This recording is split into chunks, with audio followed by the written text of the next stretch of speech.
जय गुरुदेव जय भीम। मैं राम चाहल प्रोग्राम भगत दे मसले लैके आ रहा थोड़ी खिदमत दे विच। कुछ घर के कामों के कारण मैं हाज़री नहीं ला सकिया और मेरी जगह वैसे भी साड़ी ये तमन्ना सी कि भगवंत जी नूं तैयार किया जाए और हुण सानूं इन्ना पता लग गया वो इन्ने तैयार हो गए आ तो वो हर वेले तैयार आ। सो उन्होंने इसनूं सांभिया, उन्हों का भी धन्नवाद कर दईए। पहलां दी तरह जिवें असीं पहले साथी हुंदे आ वही भगवंत जी। जय गुरुदेव जय गुरुदेव जय भीम जय इंसान आप सारिਆਂ ਨੂੰ। हाँ जी जय गुरुदेव जय भीम तो सारिਆਂ ਨੂੰ मेरे वालों सत श्री अकाल तो देख रहे ਸਰੋਤਿਆਂ ਨੂੰ भी तो मैनेजमेंट टीम ਨੂੰ भी।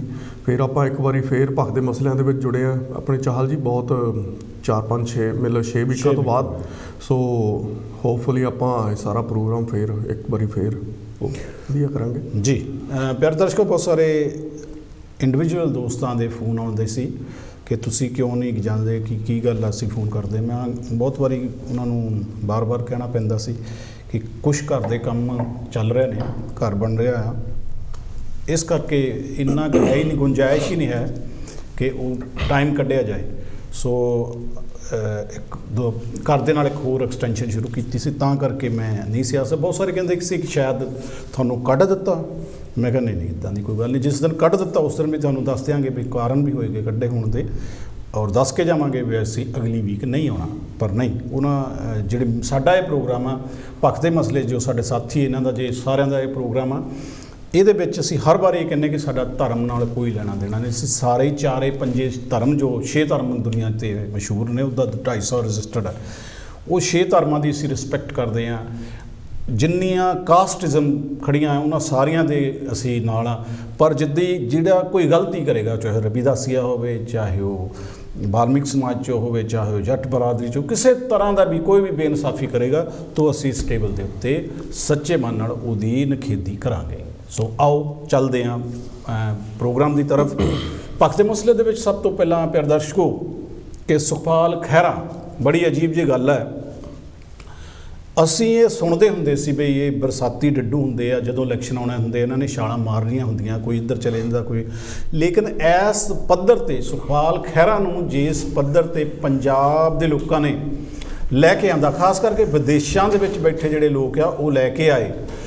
ਜਦੋਂ ਆਮ ਆਦਮੀ ਪਾਰਟੀ ਦੇ ਵਿੱਚੋਂ ਬਹੁਤ ਸਾਰਿਆਂ ਨੇ ਟੁੱਟ ਭੱਜ ਹੋ ਗਈ ਸੀ, ਫਿਰ ਖਹਿਰੇ ਨੂੰ ਪੰਜਾਬ ਦੇ ਬਹੁਤ ਸਾਰੇ ਲੋਕਾਂ ਨੇ ਐਡਾ ਇਕੱਠ ਦਿੱਤਾ, ਐਡਾ ਇਕੱਠ ਦਿੱਤਾ। ਉਹਨਾਂ ਦਿਨਾਂ ਦੇ ਵਿੱਚ ਇਕੱਠ ਜਿਹੜਾ ਸੀ, ਜਿਹੜੀ ਰੈਲੀ ਸੀ, 3 ਰੈਲੀਆਂ ਸੀ, ਬਾਦਲ ਦੀ ਵੱਖਰੀ ਸੀ, ਕਾਂਗਰਸ ਦੀ ਵੱਖਰੀ ਸੀ ਅਤੇ ਸੁਖਪਾਲ ਖਹਿਰੇ ਦੀ ਵੱਖਰੀ ਸੀ। ਔਰ ਇਹਨਾਂ ਤਿੰਨਾਂ ਰੈਲੀਆਂ ਦੇ ਵਿੱਚ ਜੇ ਸਭ ਤੋਂ ਵੱਧ ਲੋਕ ਗਏ ਆ ਤਾਂ ਉਹ ਖਹਿਰੇ ਦੇ ਗਏ ਆ। ਕਿੱਥੇ ਕੀ ਹੋਇਆ ਹੋਏਗਾ ਕਿ ਖਹਿਰੇ ਨੂੰ ਇੰਨੀ ਸਪੋਰਟ ਮਿਲਣ ਦੇ ਬਾਵਜੂਦ ਉਹ ਫਿਰ ਉਸ ਥਾਂ ਚਲਾ ਗਿਆ ਜਿੱਥੇ ਉਹ ਕਹਿੰਦਾ ਸੀ ਕਿ ਇਨੀ ਗੁਟਕਾ ਸਾਹਿਬ ਦੀ ਸਹੁੰ ਕੀਤੀ ਹੈ, ਰੂਸਾ ਨੂੰ ਲੈ ਕੇ ਆਏ ਆ, ਇਹ ਰੂਸਾ ਉਹ ਆ ਜਿਹੜੀ ਉੱਥੋਂ ਦੀ ਸਿਕਿਉਰਿਟੀ ਲੀਕ, ਇੱਥੋਂ ਦੀ ਸਿਕਿਉਰਿਟੀ ਲੀਕ ਕਰ ਸਕਦੀ, ਕਿਉਂਕਿ ਇਹ ਪਾਕਿਸਤਾਨ ਦੀ ਸਿਕਿਉਰਿਟੀ ਨਾਲ ਸੰਬੰਧਿਤ ਕੋਈ ਉਹਦਾ ਅਹੁਦਾ ਆ। ਸੋ ਇੰਨੀਆਂ ਗੱਲਾਂ ਪਤਾ ਨਹੀਂ ਲੱਗਦਾ ਕਿਸ ਵਿਅਕਤੀ ਦੀ ਅਸੀਂ ਕਿਹਨੂੰ ਫਾਲੋ ਕਰੀਏ, ਕਿਹਦੇ ਨੂੰ ਨਾ ਕਰੀਏ। ਸਿਆਸਤ ਤਾਂ ਵੈਸੇ ਹੈ ਹੀ ਇਸ ਗੱਲ ਦੀ ਕਿ ਅਸੀਂ ਕਿਸੇ ਨੂੰ ਵੀ ਵਿਸ਼ਵਾਸ ਨਹੀਂ ਕਰ ਸਕਦੇ। ਦੁਨੀਆ ਦੇ ਵਿੱਚ ਸਭ ਤੋਂ ਵੱਧ ਲੋਕ ਡਾਕਟਰ ਨੂੰ ਬਿਲੀਵ ਕਰਦੇ ਨੇ ਅਤੇ ਦੁਨੀਆ ਵਿੱਚ ਸਭ ਤੋਂ ਘੱਟ ਇੱਕ ਪੋਲੀਟੀਸ਼ੀਅਨ ਨੂੰ ਬਿਲੀਵ ਕਰਦੇ ਨੇ। ਸੋ ਚੱਲਦੇ ਹਾਂ। ਮੇਰੀ ਗੱਲਬਾਤ ਸੁਣਨ ਤੋਂ ਪਹਿਲਾਂ ਸਾਡੇ ਜੋ ਸਾਥੀ ਨੇ ਸਾਡੇ ਨਾਲ, ਕਮਲ ਜੀ। ਹਾਂਜੀ ਚਾਹਲ ਜੀ, ਦੇਖੋ ਜਿਹੜੀ ਤੁਸੀਂ ਖਹਿਰੇ ਦੀ ਗੱਲ ਕੀਤੀ ਆ, ਪੰਜਾਬ ਦੀ ਸਿਆਸਤ ਦੇ ਵਿੱਚ ਕਾਫੀ ਹਲਚਲ ਹੋ ਰਹੀ ਆ। ਕਿੱਦਾਂ ਕਾਂਗਰਸ ਜਿਹੜੀ ਆ ਉਹ ਆਪਸ ਵਿੱਚ ਹੀ ਪਹਿਲਾਂ ਤਾਂ ਦੋ ਫਾੜ ਹੋਈ ਫਿਰਦੀ ਆ, ਅਤੇ ਦੂਸਰੇ ਪਾਸੇ ਜੇ ਆਪਾਂ ਖਹਿਰੇ ਦੀ ਗੱਲ ਕਰੀਏ, ਖਹਿਰਾ ਇਹ ਉਹੀ ਖਹਿਰਾ ਆ ਚਾਹਲ ਜੀ ਜਿਹੜਾ 2017 ਦੇ ਵਿੱਚ ਆਮ ਆਦਮੀ ਪਾਰਟੀ ਵੱਲੋਂ MLA ਬਣਿਆ, ਤਾਂ ਇਹ ਬਾਅਦ ਵਿੱਚ LOP ਵੀ ਬਣਿਆ, ਜਾਣੀ ਵਿਰੋਧੀ ਧਿਰ ਦਾ ਨੇਤਾ ਜੀ। ਸੋ ਇਹਨੇ ਦੇਖੋ ਉਸ ਟਾਈਮ ਜਦੋਂ ਆਮ ਆਦਮੀ ਪਾਰਟੀ ਜੁਆਇਨ ਕੀਤੀ ਆ ਤਾਂ ਕਿੱਦਾਂ ਜਿਹੜੀਆਂ ਕਾਂਗਰਸ ਪਾਰਟੀ 'ਤੇ ਜਾਂ ਕੈਪਟਨ ਅਮਰਿੰਦਰ ਸਿੰਘ 'ਤੇ ਤੋਹਮਤਾਂ ਲਾਈਆਂ, ਕੁਛ ਹੱਦ ਤੱਕ ਉਹ ਸਹੀ ਵੀ ਸੀ ਜਿਹੜੀਆਂ ਕਿ ਲਾਈਆਂ ਗਈਆਂ, ਕਿਉਂਕਿ ਉਸ ਟਾਈਮ ਇਹ ਗੱਲ ਕਰਦਾ ਸੀਗਾ ਕਿ ਪੰਜਾਬ ਦੇ ਮਸਲਿਆਂ ਦੀ ਗੱਲ ਕਰਦਾ ਸੀਗਾ, ਕਿ ਪੰਜਾਬ ਨੂੰ ਵੱਧ ਅਧਿਕਾਰਾਂ ਦੀ ਗੱਲ ਕਰਦਾ ਸੀਗਾ ਕਿ ਮਿਲਣੇ ਚਾਹੀਦੇ ਆ। ਉਸ ਟਾਈਮ ਬਰਗਾੜੀ ਕਾਂਡ ਉਸ ਤੋਂ ਬਾਅਦ ਜਿਹੜਾ ਹੋਇਆ ਆ ਉਦੋਂ ਚੱਲਦਿਆਂ ਦੇ ਵਿੱਚ ਇਹ ਕਿੱਦਾਂ ਬਰਗਾੜੀ ਦੀ ਕਾਂਡ ਦੀ ਗੱਲ ਕੀਤੀ, ਹੋਰ ਜਿਹੜੇ ਮਸਲੇ ਸੀ ਪਾਣੀਆਂ ਦੇ ਮਸਲੇ ਦੀ ਗੱਲ ਕੀਤੀ, ਤੇ ਹੋਰ ਜਿਹੜੀ ਐਜੂਕੇਸ਼ਨ ਦੀ ਉਹ ਗੱਲ ਕੀਤੀ ਕਿ ਕਿੱਦਾਂ ਪੰਜਾਬ ਦਾ ਜਿਹੜਾ ਪੱਧਰ ਆ ਐਜੂਕੇਸ਼ਨ ਦੇ ਵਿੱਚ ਉਹ ਡਾਮਾਡੋਲ ਹੋਇਆ ਫਿਰਦਾ ਆ। ਦੇਖੋ ਇਹ ਲੋਕ ਇਹਨਾਂ ਨੇ ਪੋਲੀਟਿਕਸ ਨੂੰ ਕਿੱਦਾਂ ਵਪਾਰ ਬਣਾ ਲਿਆ, ਧੰਦਾ ਬਣਾ ਲਿਆ। ਇਹ ਜਦੋਂ ਮਰਜ਼ੀ ਕਿਤੇ ਵੀ ਪਾਰਟੀ ਮਾਰ ਸਕਦੇ ਆ, ਪਰ ਲੋਕ ਆ ਜਿਹੜੇ ਸਾਡੇ ਉਹ ਭੋਲੇ ਭਾਲੇ ਆ, ਇਹਨਾਂ ਦੇ ਮਗਰ ਲੱਗ ਕੇ ਉਹ ਦੇਖੋ ਕਿੱਦਾਂ ਪਿੰਡਾਂ ਦੇ ਵਿੱਚ ਇੱਕ ਦੂਜੇ ਦੇ ਖਿਲਾਫ ਲੜਨ ਤੱਕ ਵੀ ਚਲੇ ਜਾਂਦੇ ਆ ਕਿ ਅਸੀਂ ਇਹਦੇ ਸਪੋਰਟਰ ਆ ਹੁਣ ਜਾਂ ਅਸੀਂ ਉਹਦੇ ਸਪੋਰਟਰ ਆ, ਤੇ ਇਹਨਾਂ ਦਾ ਕੋਈ ਵੀ ਪਤਾ ਨਹੀਂ ਲੱਗਦਾ ਹੈਗਾ ਤਾਂ ਇਹਨਾਂ ਨੇ ਕਦੋਂ ਕਿੱਧਰ ਚਲੇ ਜਾਣਾ। ਇਹ ਉਹੀ ਖਹਿਰਾ ਜਿਹੜਾ ਕੈਪਟਨ ਨੂੰ ਗਾਲਾਂ ਕੱਢਦਾ ਸੀ। ਅੱਜ ਈਡੀ ਨੇ ਜੇਕਰ ਇਹਦੇ ਖਿਲਾਫ ਫਾਜ਼ਿਲਕਾ ਦੇ ਵਿੱਚ ਕੇਸ ਦਰਜ ਕੀਤਾ, ਕੁਝ ਸਮਾਂ ਪਹਿਲਾਂ ਸਾਨੂੰ ਸਾਰਿਆਂ ਨੂੰ ਪਤਾ ਕਿ ਕੇਸ ਉਹ ਚੱਲ ਰਿਹਾ ਆ ਡਰੱਗ ਦੇ ਮਸਲੇ ਦੇ ਵਿੱਚ, ਤੇ ਉਹ ਜਿਹੜਾ ਸ਼ਿਕੰਜਾ ਆ ਉਹ ਕੱਸਿਆ ਹੋਇਆ ਆ। ਤਾਂ ਕਿਤੇ ਇਹ ਤਾਂ ਨਹੀਂ ਲੱਗਦਾ ਹੈਗਾ ਕਿਤੇ ਵੀ ਕਾਂਗਰਸ ਆ ਜਿਹੜੀ ਕਾਂਗਰਸ ਦੇ ਵਿੱਚ ਇਹਦੇ ਜਾਣ ਦੇ ਕਾਰਨ ਇਹੀ ਹੋ ਸਕਦੇ ਆ ਵੀ ਕਿਤੇ ਨਾ ਕਿਤੇ ਉਹ ਜਿਹੜੇ ਕੇਸ ਆ ਉਹ ਰਫਾ ਦਫਾ ਹੋ ਜਾਣ, ਕਿਉਂਕਿ ਜਦੋਂ ਕੋਈ ਵੀ ਆ ਹੋਰ ਕਿਸੇ ਪਾਰਟੀ ਦਾ ਚਾਹੇ ਬੀਜੇਪੀ ਦਾ ਕਾਂਗਰਸ 'ਚ ਆ ਜਾਂਦਾ ਤਾਂ ਉਹ ਦੁੱਧ ਧੋਤਾ ਹੋ ਜਾਂਦਾ, ਜੇ ਕਾਂਗਰਸ ਦਾ ਬੀਜੇਪੀ ਚਲ ਜਾਂਦਾ ਤਾਂ ਉਹ ਦੁੱਧ ਧੋਤਾ ਹੋ ਜਾਂਦਾ। ਸੋ ਇੱਦਾਂ ਦੇ ਕਾਰਨ ਆ ਜਿਹੜੇ ਤਾਂ ਲੋਕਾਂ ਨੂੰ ਇਹ ਸਮਝ ਲੈਣੀ ਚਾਹੀਦੀ ਆ ਕਿ ਆਉਣ ਵਾਲੇ ਸਮੇਂ ਦੇ ਵਿੱਚ ਜੇ ਅਸੀਂ ਵੋਟਾਂ ਪਾਉਣੀਆਂ ਜਾਂ ਇਹਨਾਂ ਲੋਕਾਂ ਦੇ ਮਗਰ ਲੱਗਣਾ ਤਾਂ ਅਸੀਂ ਕਿੱਥੋਂ ਤੱਕ ਸਟੈਂਡ ਕਰਨਾ ਆ। ਬਿਲकुल दुश्मनी कुछ इस तरह से कीजिएगा, दुश्मनी कुछ इस तरह से कीजिएगा कि जब कभी दोस्त बन जाए तो शर्मिंदा ना हो। अगर बीते समय ਦੇ ਵਿੱਚ ਖੈਰੇ ਦੀਆਂ ਸਾਰੀਆਂ ਸਟੇਟਮੈਂਟਾਂ ਦੇਖੀਆਂ ਜਾਵੇ, ਉਹ ਇਸ ਤਰ੍ਹਾਂ ਦੀਆਂ ਸਟੇਟਮੈਂਟਾਂ ਨੇ ਕਿ ਇੱਕ ਆਮ ਇਨਸਾਨ ਜਦੋਂ ਦੂਸਰੇ ਨੂੰ ਇੰਨੀ ਵੱਡੀ ਪੱਧਰ ਤੇ ਗਾਲੀ ਗਲੋਚ ਇਹ ਗਾਲੀ ਗਲੋਚ ਹੀ ਹੁੰਦੀ ਆ ਜਦੋਂ ਉਹਨੂੰ ਇਹ ਕਹਿ ਦੇਣਾ ਵੀ ਕਾਂਗਰਸ ਨੇ ਹੀ ਸਭ ਕੁਝ ਕੀਤਾ, ਬਰਗਾੜੀ ਕਾਂਡ ਇਹਨਾਂ ਨੇ ਖਰਾਬ ਕੀਤਾ, ਬਰਗਾੜੀ ਕਾਂਡ ਇਹਨਾਂ ਦੀ ਦੇਣ ਆ। ਹੁਣ ਜਦੋਂ ਜਿਸ ਨੂੰ ਕਿਹਾ ਗਿਆ ਕਿ ਇਹ ਗੁਟਕੇ ਦੀ ਸਹੁੰ ਖਾ ਗਿਆ, ਉਸ ਨੂੰ ਅੱਜ ਕਹਿ ਰਿਹਾ ਕਿ ਇਹਦਾ ਵਰਗਾ ਬੰਦਾ ਹੀ ਕੋਈ ਨਹੀਂ। ਮੈਂ ਤੁਹਾਡੇ ਤੋਂ ਇਹ ਪੁੱਛਣਾ ਚਾਹੁੰਦਾ ਕਿ ਜਿਹੜਾ ਬਰਗਾੜੀ ਕਾਂਡ ਦੀ ਜ਼ਿੰਮੇਵਾਰ ਕਾਂਗਰਸ ਸੀ ਇਹਦੇ ਖਹਿਰੇ ਦੇ ਅਨੁਸਾਰ, ਕੀ ਹੁਣ ਕੁਲਵੰਤ ਜੀ ਕੀ ਹੁਣ ਉਹ ਜਿਹੜਾ ਬਰਗਾੜੀ ਕਾਂਡ ਦਾ ਮਸਲਾ ਸੀ ਆਪਣੇ ਆਪ ਠੀਕ ਹੋ ਗਿਆ ਜਾਂ ਉਹਦਾ ਕੀ ਬਣੇਗਾ? ਨਹੀਂ ਦੇਖੋ, ਠੀਕ ਤਾਂ ਕੁਛ ਵੀ ਨਹੀਂ ਹੋ ਗਿਆ। ਉਹ ਚਾਹੇ ਵਿਜੇ ਪ੍ਰਤਾਪ ਜਿਹੜੇ ਆਪਣੇ ਸੀਗੇ ਤਾਂ ਉਹਨਾਂ ਦੀ ਸੈੱਟ ਦੇ ਵੱਲੋਂ ਜਿਹੜੀ ਰਿਪੋਰਟ ਤਿਆਰ ਕੀਤੀ ਸੀ, ਸਾਨੂੰ ਸਾਰਿਆਂ ਨੂੰ ਵੀ ਪਤਾ ਆ ਉਹ ਕਿੱਦਾਂ ਉਹ ਕੋਰਟ ਨੇ ਖਾਰਜ ਕਰ ਦਿੱਤੀ ਆ। ਕਾਂਗਰਸ ਤੇ ਸਰਕਾਰ ਦੇ ਰਾਜ ਦੇ ਵਿੱਚ ਹੀ ਇਹ ਸਭ ਕੁਝ ਹੋਇਆ ਆ, ਰਾਈਟ। ਸੋ ਇਹ ਇਨਸਾਫ ਸਾਨੂੰ ਕੁਛ ਨਹੀਂ ਮਿਲਣਾ, ਚਾਹੇ ਉਹ ਤੁਸੀਂ 84 ਦੀ ਗੱਲ ਲਾ ਲਓ, ਚਾਹੇ ਉਹ ਬਲੂ ਸਟਾਰ ਦੀ ਗੱਲ ਲਾ ਲਓ, ਚਾਹੇ ਉਹ ਗੋਧਰਾ ਕਾਂਡ ਦੀ ਲਾ ਲਓ, ਚਾਹੇ ਸਟੇਟ ਲੈਵਲ ਦੀ ਪਾਰਟੀ ਹੋਵੇ, ਚਾਹੇ ਉਹ ਆਪਣੇ ਦੇਸ਼ ਦੀ ਹੋਵੇ ਪਾਰਟੀ, ਚਾਹੇ ਸੈਂਟਰ ਗਵਰਨਮੈਂਟ ਹੋਵੇ। ਦੇਖੋ ਇਹ ਸਾਨੂੰ ਕੁਛ ਨਹੀਂ ਦੇਣਾ, ਇਹਨਾਂ ਨੇ ਸਾਨੂੰ ਸਿਰਫ ਲੋਲੀਪੌਪ ਹੀ ਦਿੰਦੇ ਆ, ਸਾਨੂੰ ਉਲਝਾ ਕੇ ਰੱਖਿਆ ਹੋਇਆ ਆ। 70-75 ਸਾਲ ਹੋ ਗਏ ਆ, ਸਾਨੂੰ ਮਿਲਿਆ ਕੁਛ ਨਹੀਂ ਹੈਗਾ। ਇਲੈਕਸ਼ਨਾਂ ਤੋਂ ਬਾਅਦ ਫਿਰ ਇਲੈਕਸ਼ਨਾਂ ਆ ਜਾਂਦੀਆਂ ਨੇ 5 ਸਾਲ ਬਾਅਦ, ਫਿਰ ਉਹੀ ਮੁੱਦੇ ਹੁੰਦੇ ਨੇ, ਉਹੀ ਸਾਡੀਆਂ ਗਲੀਆਂ ਨਾਲੀਆਂ ਹੁੰਦੀਆਂ, ਉਹੀ ਸਾਡੇ ਸਕੂਲ ਦੇ ਐਜੂਕੇਸ਼ਨ ਦੇ, ਉਹੀ ਸਾਡੇ ਹਸਪੀਟਲਾਂ ਦੇ ਕੰਮਕਾਜ ਹੁੰਦੇ ਨੇ। ਸੋ ਸਾਨੂੰ ਉੱਥੇ ਉਲਝਾਇਆ ਹੋਇਆ ਆ, ਸਾਨੂੰ ਕਿਸੇ ਪਾਸੇ ਮੂਵ ਔਨ ਹੋਣ ਨਹੀਂ ਦਿੰਦੇ ਇਹ ਲੋਕ। ਇਹਨਾਂ ਨੂੰ ਸਭ ਕੁਝ ਪਤਾ ਆ ਕਿ ਲੋਕ ਭੋਲੇ ਆ, ਲੋਕ ਫਿਰ ਇਹਨਾਂ ਦੇ ਜੰਜਾਲ ਦੇ ਵਿੱਚ ਫਸ ਕੇ ਤਾਂ ਇਹ ਸਾਨੂੰ ਫਿਰ ਵੋਟਾਂ ਪਾ ਦੇਣਗੇ। ਉਹਦੇ ਲਈ ਸਾਰੇ ਇਹ ਜਿਹੜੇ ਆ ਪੈੜ ਇਹ ਫਿਰ ਤਿਆਰ ਕੀਤੇ ਜਾ ਰਹੇ ਆ, ਕਿਉਂਕਿ ਇਲੈਕਸ਼ਨਾਂ ਚਾਲ ਜੀ ਦੇਖੋ ਸਾਲ ਤੋਂ ਵੀ ਘੱਟ ਸਮਾਂ ਰਹਿ ਗਿਆ ਆ। ਸੋ ਇਹਦੇ ਵਿੱਚ ਇੱਕ ਮਿਲਣਾ ਕਿਸੇ ਨੂੰ ਕੁਛ ਨਹੀਂ ਹੈਗਾ। ਦੇਖੋ ਹੁਣ ਦੇਖਦੇ ਆ ਤੇ ਕੀ ਕਰਦੇ ਆ ਜੀ। ਪਿਆਰੇ ਦਰਸ਼ਕੋ, ਸਵਾਲ ਫਿਰ ਉੱਥੇ ਆਉਂਦਾ ਕਿ ਰਾਮੇਵਾਲ ਜੋ ਬਲਵੰਤ ਸਿੰਘ ਰਾਮੇਵਾਲ ਸੀ, ਸ਼ਾਇਦ ਰਾਮੂਵਾਲੀਆ, ਉਸ ਨੇ ਆ ਕੇ ਵੀ ਪਾਰਟੀ ਖੜੀ ਕੀਤੀ ਸੀ ਔਰ ਯੂਕੇ ਦੇ ਵਿੱਚੋਂ ਬਹੁਤ ਸਾਰਿਆਂ ਨੇ ਉਸ ਨੂੰ ਸਪੋਰਟ ਕੀਤੀ ਸੀ। ਜਦੋਂ ਰਾਮੂਵਾਲੀਆ ਅਕਾਲੀਆਂ 'ਚ ਚਲਾ ਗਿਆ ਤੇ ਜਾ ਕੇ ਅਹੁਦਾ ਲੈ ਲਿਆ ਤਾਂ ਉਦੋਂ ਇੰਗਲੈਂਡ ਦੇ ਵਿੱਚ ਇਹ ਗੱਲ ਆਈ ਵੀ ਸਾਨੂੰ ਹੁਣ ਤੂੰ ਕਿਹੜੇ ਪਾਸੇ ਸੱਟ ਕੇ ਚਲ ਗਿਆ, ਅਸੀਂ ਕਿੱਧਰ ਜਾਈਏ। ਰਾਮੂਵਾਲੀਆ ਉੱਥੇ ਵੀ ਨਹੀਂ ਟਿਕਿਆ। ਉਸ ਤੋਂ ਬਾਅਦ ਜਦੋਂ ਉਹਨੂੰ ਜਾਦਵ ਦਾ ਸੁਨੇਹਾ ਆ ਗਿਆ ਯੂਪੀ ਦੇ ਵਿੱਚ ਤਾਂ ਉਹ ਕਾਂਗਰਸ ਅਕਾਲੀਆਂ ਨੂੰ ਛੱਡ ਕੇ ਵੀ ਚਲਾ ਗਿਆ। ਮਤਲਬ ਜਿਹੜੇ ਉਹ ਲੋਕ ਅਹੁਦੇ ਦੇ ਪਿੱਛੇ, ਅਸੀਂ ਆਪਣੀ ਹੁਣ ਤੱਕ ਦੀ ਉਮਰ ਦੇ ਵਿੱਚ ਜਿਉਂ ਅਸੀਂ ਅੱਖ ਪੱਟੀ ਅੱਜ ਤੱਕ ਬਹੁਜਨ ਸਮਾਜ ਪਾਰਟੀ ਦੇ ਨਾਲ ਖੜੇ ਹਾਂ ਤੇ ਉਹਦੇ ਨਾਲ ਹੀ ਖੜੇ ਰਹਿਣਾ, ਖੜੇ ਰਵਾਂਗੇ ਜਦ ਤੁਸੀਂ ਵੀ ਕਿਸੇ ਪਾਰਟੀ ਨਾਲ ਹੋ ਸਕਦੇ। ਲੇਕਿਨ ਇਹ ਜਿਹੜੇ ਲੀਡਰ ਆ ਇਹ ਲੋਕਾਂ ਨੂੰ ਜਦੋਂ ਮੋਹਰੇ ਮਗਰ ਲਾ ਲੈਂਦੇ ਆਪਣੇ, ਉਸ ਤੋਂ ਬਾਅਦ ਇਹ ਕੀ ਜਦੋਂ ਜਿਹੜੇ ਦੂਜਿਆਂ ਨੂੰ ਛੱਡ ਕੇ ਜਾਂਦੇ ਪਿੱਛੇ ਉਹਨਾਂ ਦੀ ਕੀ ਹਾਲਤ ਹੁੰਦੀ ਹੈ, ਇਹ ਕੀ ਕਰੋਗੇ? ਦੇਖੋ ਜਿੱਦਾਂ ਹੁਣ ਮੈਨੂੰ ਲੱਗਦਾ ਕੁਝ ਕੁਲਵੰਤ ਨਹੀਂ ਕਰੋ। ਦੇਖੋ ਹੁਣ ਜਿੱਦਾਂ ਚਾਹਲ ਜੀ ਤੁਸੀਂ ਗੱਲ ਕਰਦੇ ਆ ਕਿ ਸਾਨੂੰ ਇਹ ਕਿੱਦਾਂ ਇਮੋਸ਼ਨਲ ਕਰਦੇ ਆ, ਬਾਹਰਲੀਆਂ ਕੰਟਰੀਆਂ ਦੇ ਵਿੱਚ ਆ ਕੇ ਇਹ ਕਿੱਦਾਂ ਇੱਥੇ ਸੈਮੀਨਾਰ ਕਰਦੇ ਆ ਜਾਂ ਇੱਥੇ ਮੀਟਿੰਗਸ ਕਰਦੇ ਆ, ਚਾਹੇ ਉਹ ਆਮ ਆਦਮੀ ਪਾਰਟੀ 2017 ਤੋਂ ਪਹਿਲਾਂ ਦੀ ਗੱਲ ਹੋਵੇ। ਇਹੀ ਲੋਕ ਸਾਰੇ ਸਾਡੇ ਭਗਵੰਤ ਮਾਨ ਹੋਣੀ ਸਾਡੀਆਂ ਇੱਥੇ ਇੰਗਲੈਂਡ ਦੇ ਵਿੱਚ ਆਏ, ਅਮਰੀਕਾ 'ਚ ਕੈਨੇਡਾ ਦੇ ਵਿੱਚ ਗਏ, ਕਿੱਦਾਂ ਇਹਨਾਂ ਨੇ ਪੈਸਾ ਇਕੱਠਾ ਕੀਤਾ, ਜਦ ਕਿ ਉਹ ਪੈਸਾ ਇਕੱਠਾ ਕਰਕੇ ਤਾਂ ਹਜੇ ਤੱਕ ਵੀ ਕਿਸੇ ਨੂੰ ਉਹਦੀ ਯੁੱਗ ਸੁੱਗ ਨਹੀਂ ਮਿਲੀ ਕਿ ਉਹ ਪੈਸਾ ਗਿਆ ਕਿੱਥੇ। ਰਾਈਟ, ਸਾਨੂੰ ਇਮੋਸ਼ਨਲ ਕਰਦੇ ਆ। ਇਹਨਾਂ ਨੇ ਪਾਰਟੀਆਂ ਬਣਾਈਆਂ, ਪਾਰਟੀਆਂ ਦੀਆਂ ਜੇ ਰਾਮੂ ਵਾਲੀ ਤੁਸੀਂ ਗੱਲ ਕਰਦੇ ਆ, ਲੋਕ ਭਲਾਈ ਪਾਰਟੀ ਜਿਹੜੀ ਰਾਮੂ ਵਾਲੀ ਨੇ ਖੜੀ ਕੀਤੀ ਸੀਗੀ, ਦੇਖੋ ਉਹਨੇ 15 ਸਾਲ 20 ਸਾਲ ਉਹਦੇ ਵਿੱਚ ਕੰਮ ਵੀ ਕੀਤਾ, ਉਹ ਪਾਰਟੀ ਪ੍ਰਧਾਨ ਵੀ ਸੀਗੇ। ਉਸ ਤੋਂ ਬਾਅਦ ਉਹਨੇ ਭੰਗ ਕਰਕੇ ਤਾਂ ਫਿਰ ਉਹ ਅਕਾਲੀਆਂ ਦੇ ਵਿੱਚ ਚਲੇ ਗਏ। ਉਸ ਤੋਂ ਬਾਅਦ ਦੇਖੋ ਉਹ ਅੱਜ ਯੂਪੀ ਦੇ ਵਿੱਚ ਉਹ ਕਿਸੇ ਮਿਨਿਸਟਰੀ ਦੇ ਅਹੁਦੇ 'ਤੇ ਵੀ ਨੇ। ਦੇਖੋ ਹੁਣ ਜੇ ਆਪਾਂ ਖਹਿਰੇ ਦੀ ਗੱਲ ਕਰੀਏ, ਖਹਿਰੇ ਨੇ ਵੀ ਆਪਣੀ ਪਾਰਟੀ ਬਣਾਈ ਸੀਗੀ, ਤੇ ਉਸ ਤੋਂ ਪਹਿਲਾਂ ਕਿੱਦਾਂ ਮਨਪ੍ਰੀਤ ਬਾਦਲ ਜਦੋਂ ਬਾਦਲ ਗਰੁੱਪ ਦੇ ਵਿੱਚੋਂ ਅਲੱਗ ਹੋਇਆ, ਅਕਾਲੀ ਦਲ ਦੇ ਵਿੱਚੋਂ ਛੱਡ ਕੇ ਤਾਂ ਕਾਂਗਰਸ 'ਚ ਗਿਆ ਆ, ਉਸ ਤੋਂ ਪਹਿਲਾਂ ਉਹਨੇ ਪੀਪੀ ਪਾਰਟੀ ਬਣਾਈ। ਸੋ ਇਹ ਪਾਰਟੀਆਂ ਦੇਖੋ ਬਣਦੀਆਂ ਰਹਿੰਦੀਆਂ ਨੇ, ਲੋਕਾਂ ਨੂੰ ਇਮੋਸ਼ਨਲ ਕਰਦੇ ਨੇ। ਇਹ ਇਮੋਸ਼ਨਲ ਕਰਕੇ ਅਸੀਂ ਕਈ ਵਾਰੀ ਇਹਨਾਂ ਦੇ ਪਿੱਛੇ ਲੱਗ ਕੇ ਤਾਂ ਅਸੀਂ ਆਪਣਾ ਕਈ ਵਾਰੀ ਘਰ ਵੀ ਬਰਬਾਦ ਕਰ ਲੈਂਦੇ ਆ। ਇਹ ਪੰਜਾਬੀਆਂ ਦੇ ਨਾਲ ਪਿਛਲੇ ਸਮੇਂ ਤੋਂ ਹੁੰਦਾ ਆ ਰਿਹਾ। ਦੇਖੋ ਚਾਹਲ ਜੀ ਕਿੱਦਾਂ ਅਸੀਂ ਜਹਾਜ਼ ਭਰ ਕੇ ਇੱਥੋਂ ਗਏ ਆ 2017 ਦੇ ਵਿੱਚ ਇਲੈਕਸ਼ਨਾਂ ਜਦੋਂ ਹੋਈਆਂ ਆਮ ਆਦਮੀ ਪਾਰਟੀ ਦੀ ਸਪੋਰਟ ਕਰਨ ਲਈ ਜੀ, ਜਾਣੀ ਕਿ ਹਜ਼ਾਰਾਂ ਦੀ ਗਿਣਤੀ ਦੇ ਵਿੱਚ ਅਮਰੀਕਾ, ਕੈਨੇਡਾ, ਇੰਗਲੈਂਡ ਤੋਂ ਜਾਂ ਹੋਰਾਂ ਕੰਟਰੀਆਂ ਤੋਂ, ਈਵਨ ਅਰਬ ਕੰਟਰੀਆਂ ਤੋਂ ਵੀ ਲੋਕ ਗਏ ਉਹਨਾਂ ਦੀ ਸਪੋਰਟ ਕਰਨ ਲਈ। ਪਰ ਅੱਜ ਆਮ ਆਦਮੀ ਪਾਰਟੀ ਖੜੀ ਕਿੱਥੇ ਆ, ਤੁਸੀਂ ਇਹ ਦੇਖੋ।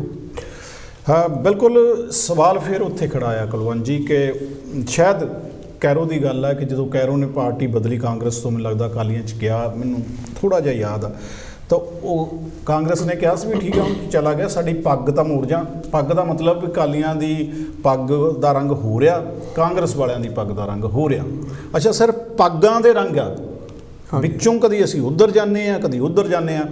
ਹੁਣ ਸਵਾਲ ਇਹ ਪੈਦਾ ਹੁੰਦਾ ਕਿ ਜਦੋਂ ਅਸੀਂ ਤਾਂ ਵੋਟ ਤਾਂ ਦੇਣੀ ਹੈ, ਮਤਲਬ ਕਦੀ ਉੱਧਰ ਜਾ ਕੇ ਦੇਤੀ, ਕਾਂਗਰਸ ਨੂੰ ਵੋਟ ਪਾਤੀ, ਕਦੀ ਅਕਾਲੀਆਂ ਨੂੰ ਵੋਟ ਪਾ ਦਿੱਤੀ, ਇਹਦਾ ਕੀ ਸਿੱਟਾ ਹੋਣਾ ਚਾਹੀਦਾ? ਜਿਵੇਂ ਹੁਣ ਸਵਿਟਜ਼ਰਲੈਂਡ ਦੀ ਗੱਲ ਕਰ ਲੈਂਦੇ ਆਪਾਂ, ਉੱਥੇ ਜਿਹੜੇ MP ਆ ਉਹ ਸਾਈਕਲਾਂ 'ਤੇ ਜਾਂਦੇ ਆ, ਕੋਈ ਸਾਈਕਲਾਂ ਦਾ ਕੰਮ ਕਰਦਾ, ਪੈਂਚਰ ਲਾਉਣ ਦਾ ਕੰਮ ਕਰਦਾ, ਕੋਈ ਖੇਤੀਬਾੜੀ ਕਰਦਾ, ਜਦੋਂ ਕਿਤੇ ਲੋੜ ਪੈਂਦੀ ਆ ਉਹ ਚਲੇ ਜਾਂਦੇ ਆ ਪਾਰਲੀਮੈਂਟ ਦੇ ਵਿੱਚ। ਸਾਰਾ ਨਿਜ਼ਾਮ ਜਿਹੜਾ ਉੱਥੋਂ ਦੀ ਜਿਹੜਾ ਪੁਲਿਸ ਆ ਉਹ ਸਾਂਭ ਰਹੀ ਆ ਮੇਰੇ ਖਿਆਲ ਨਾਲ। ਹਾਂਜੀ, ਮੈਨੂੰ ਇਹ ਲੱਗਦਾ ਕਿ ਪਾਰਟੀਆਂ ਨੂੰ ਹੁਣ ਦਫਾ ਹੀ ਕਰ ਦੇਣਾ ਚਾਹੀਦਾ।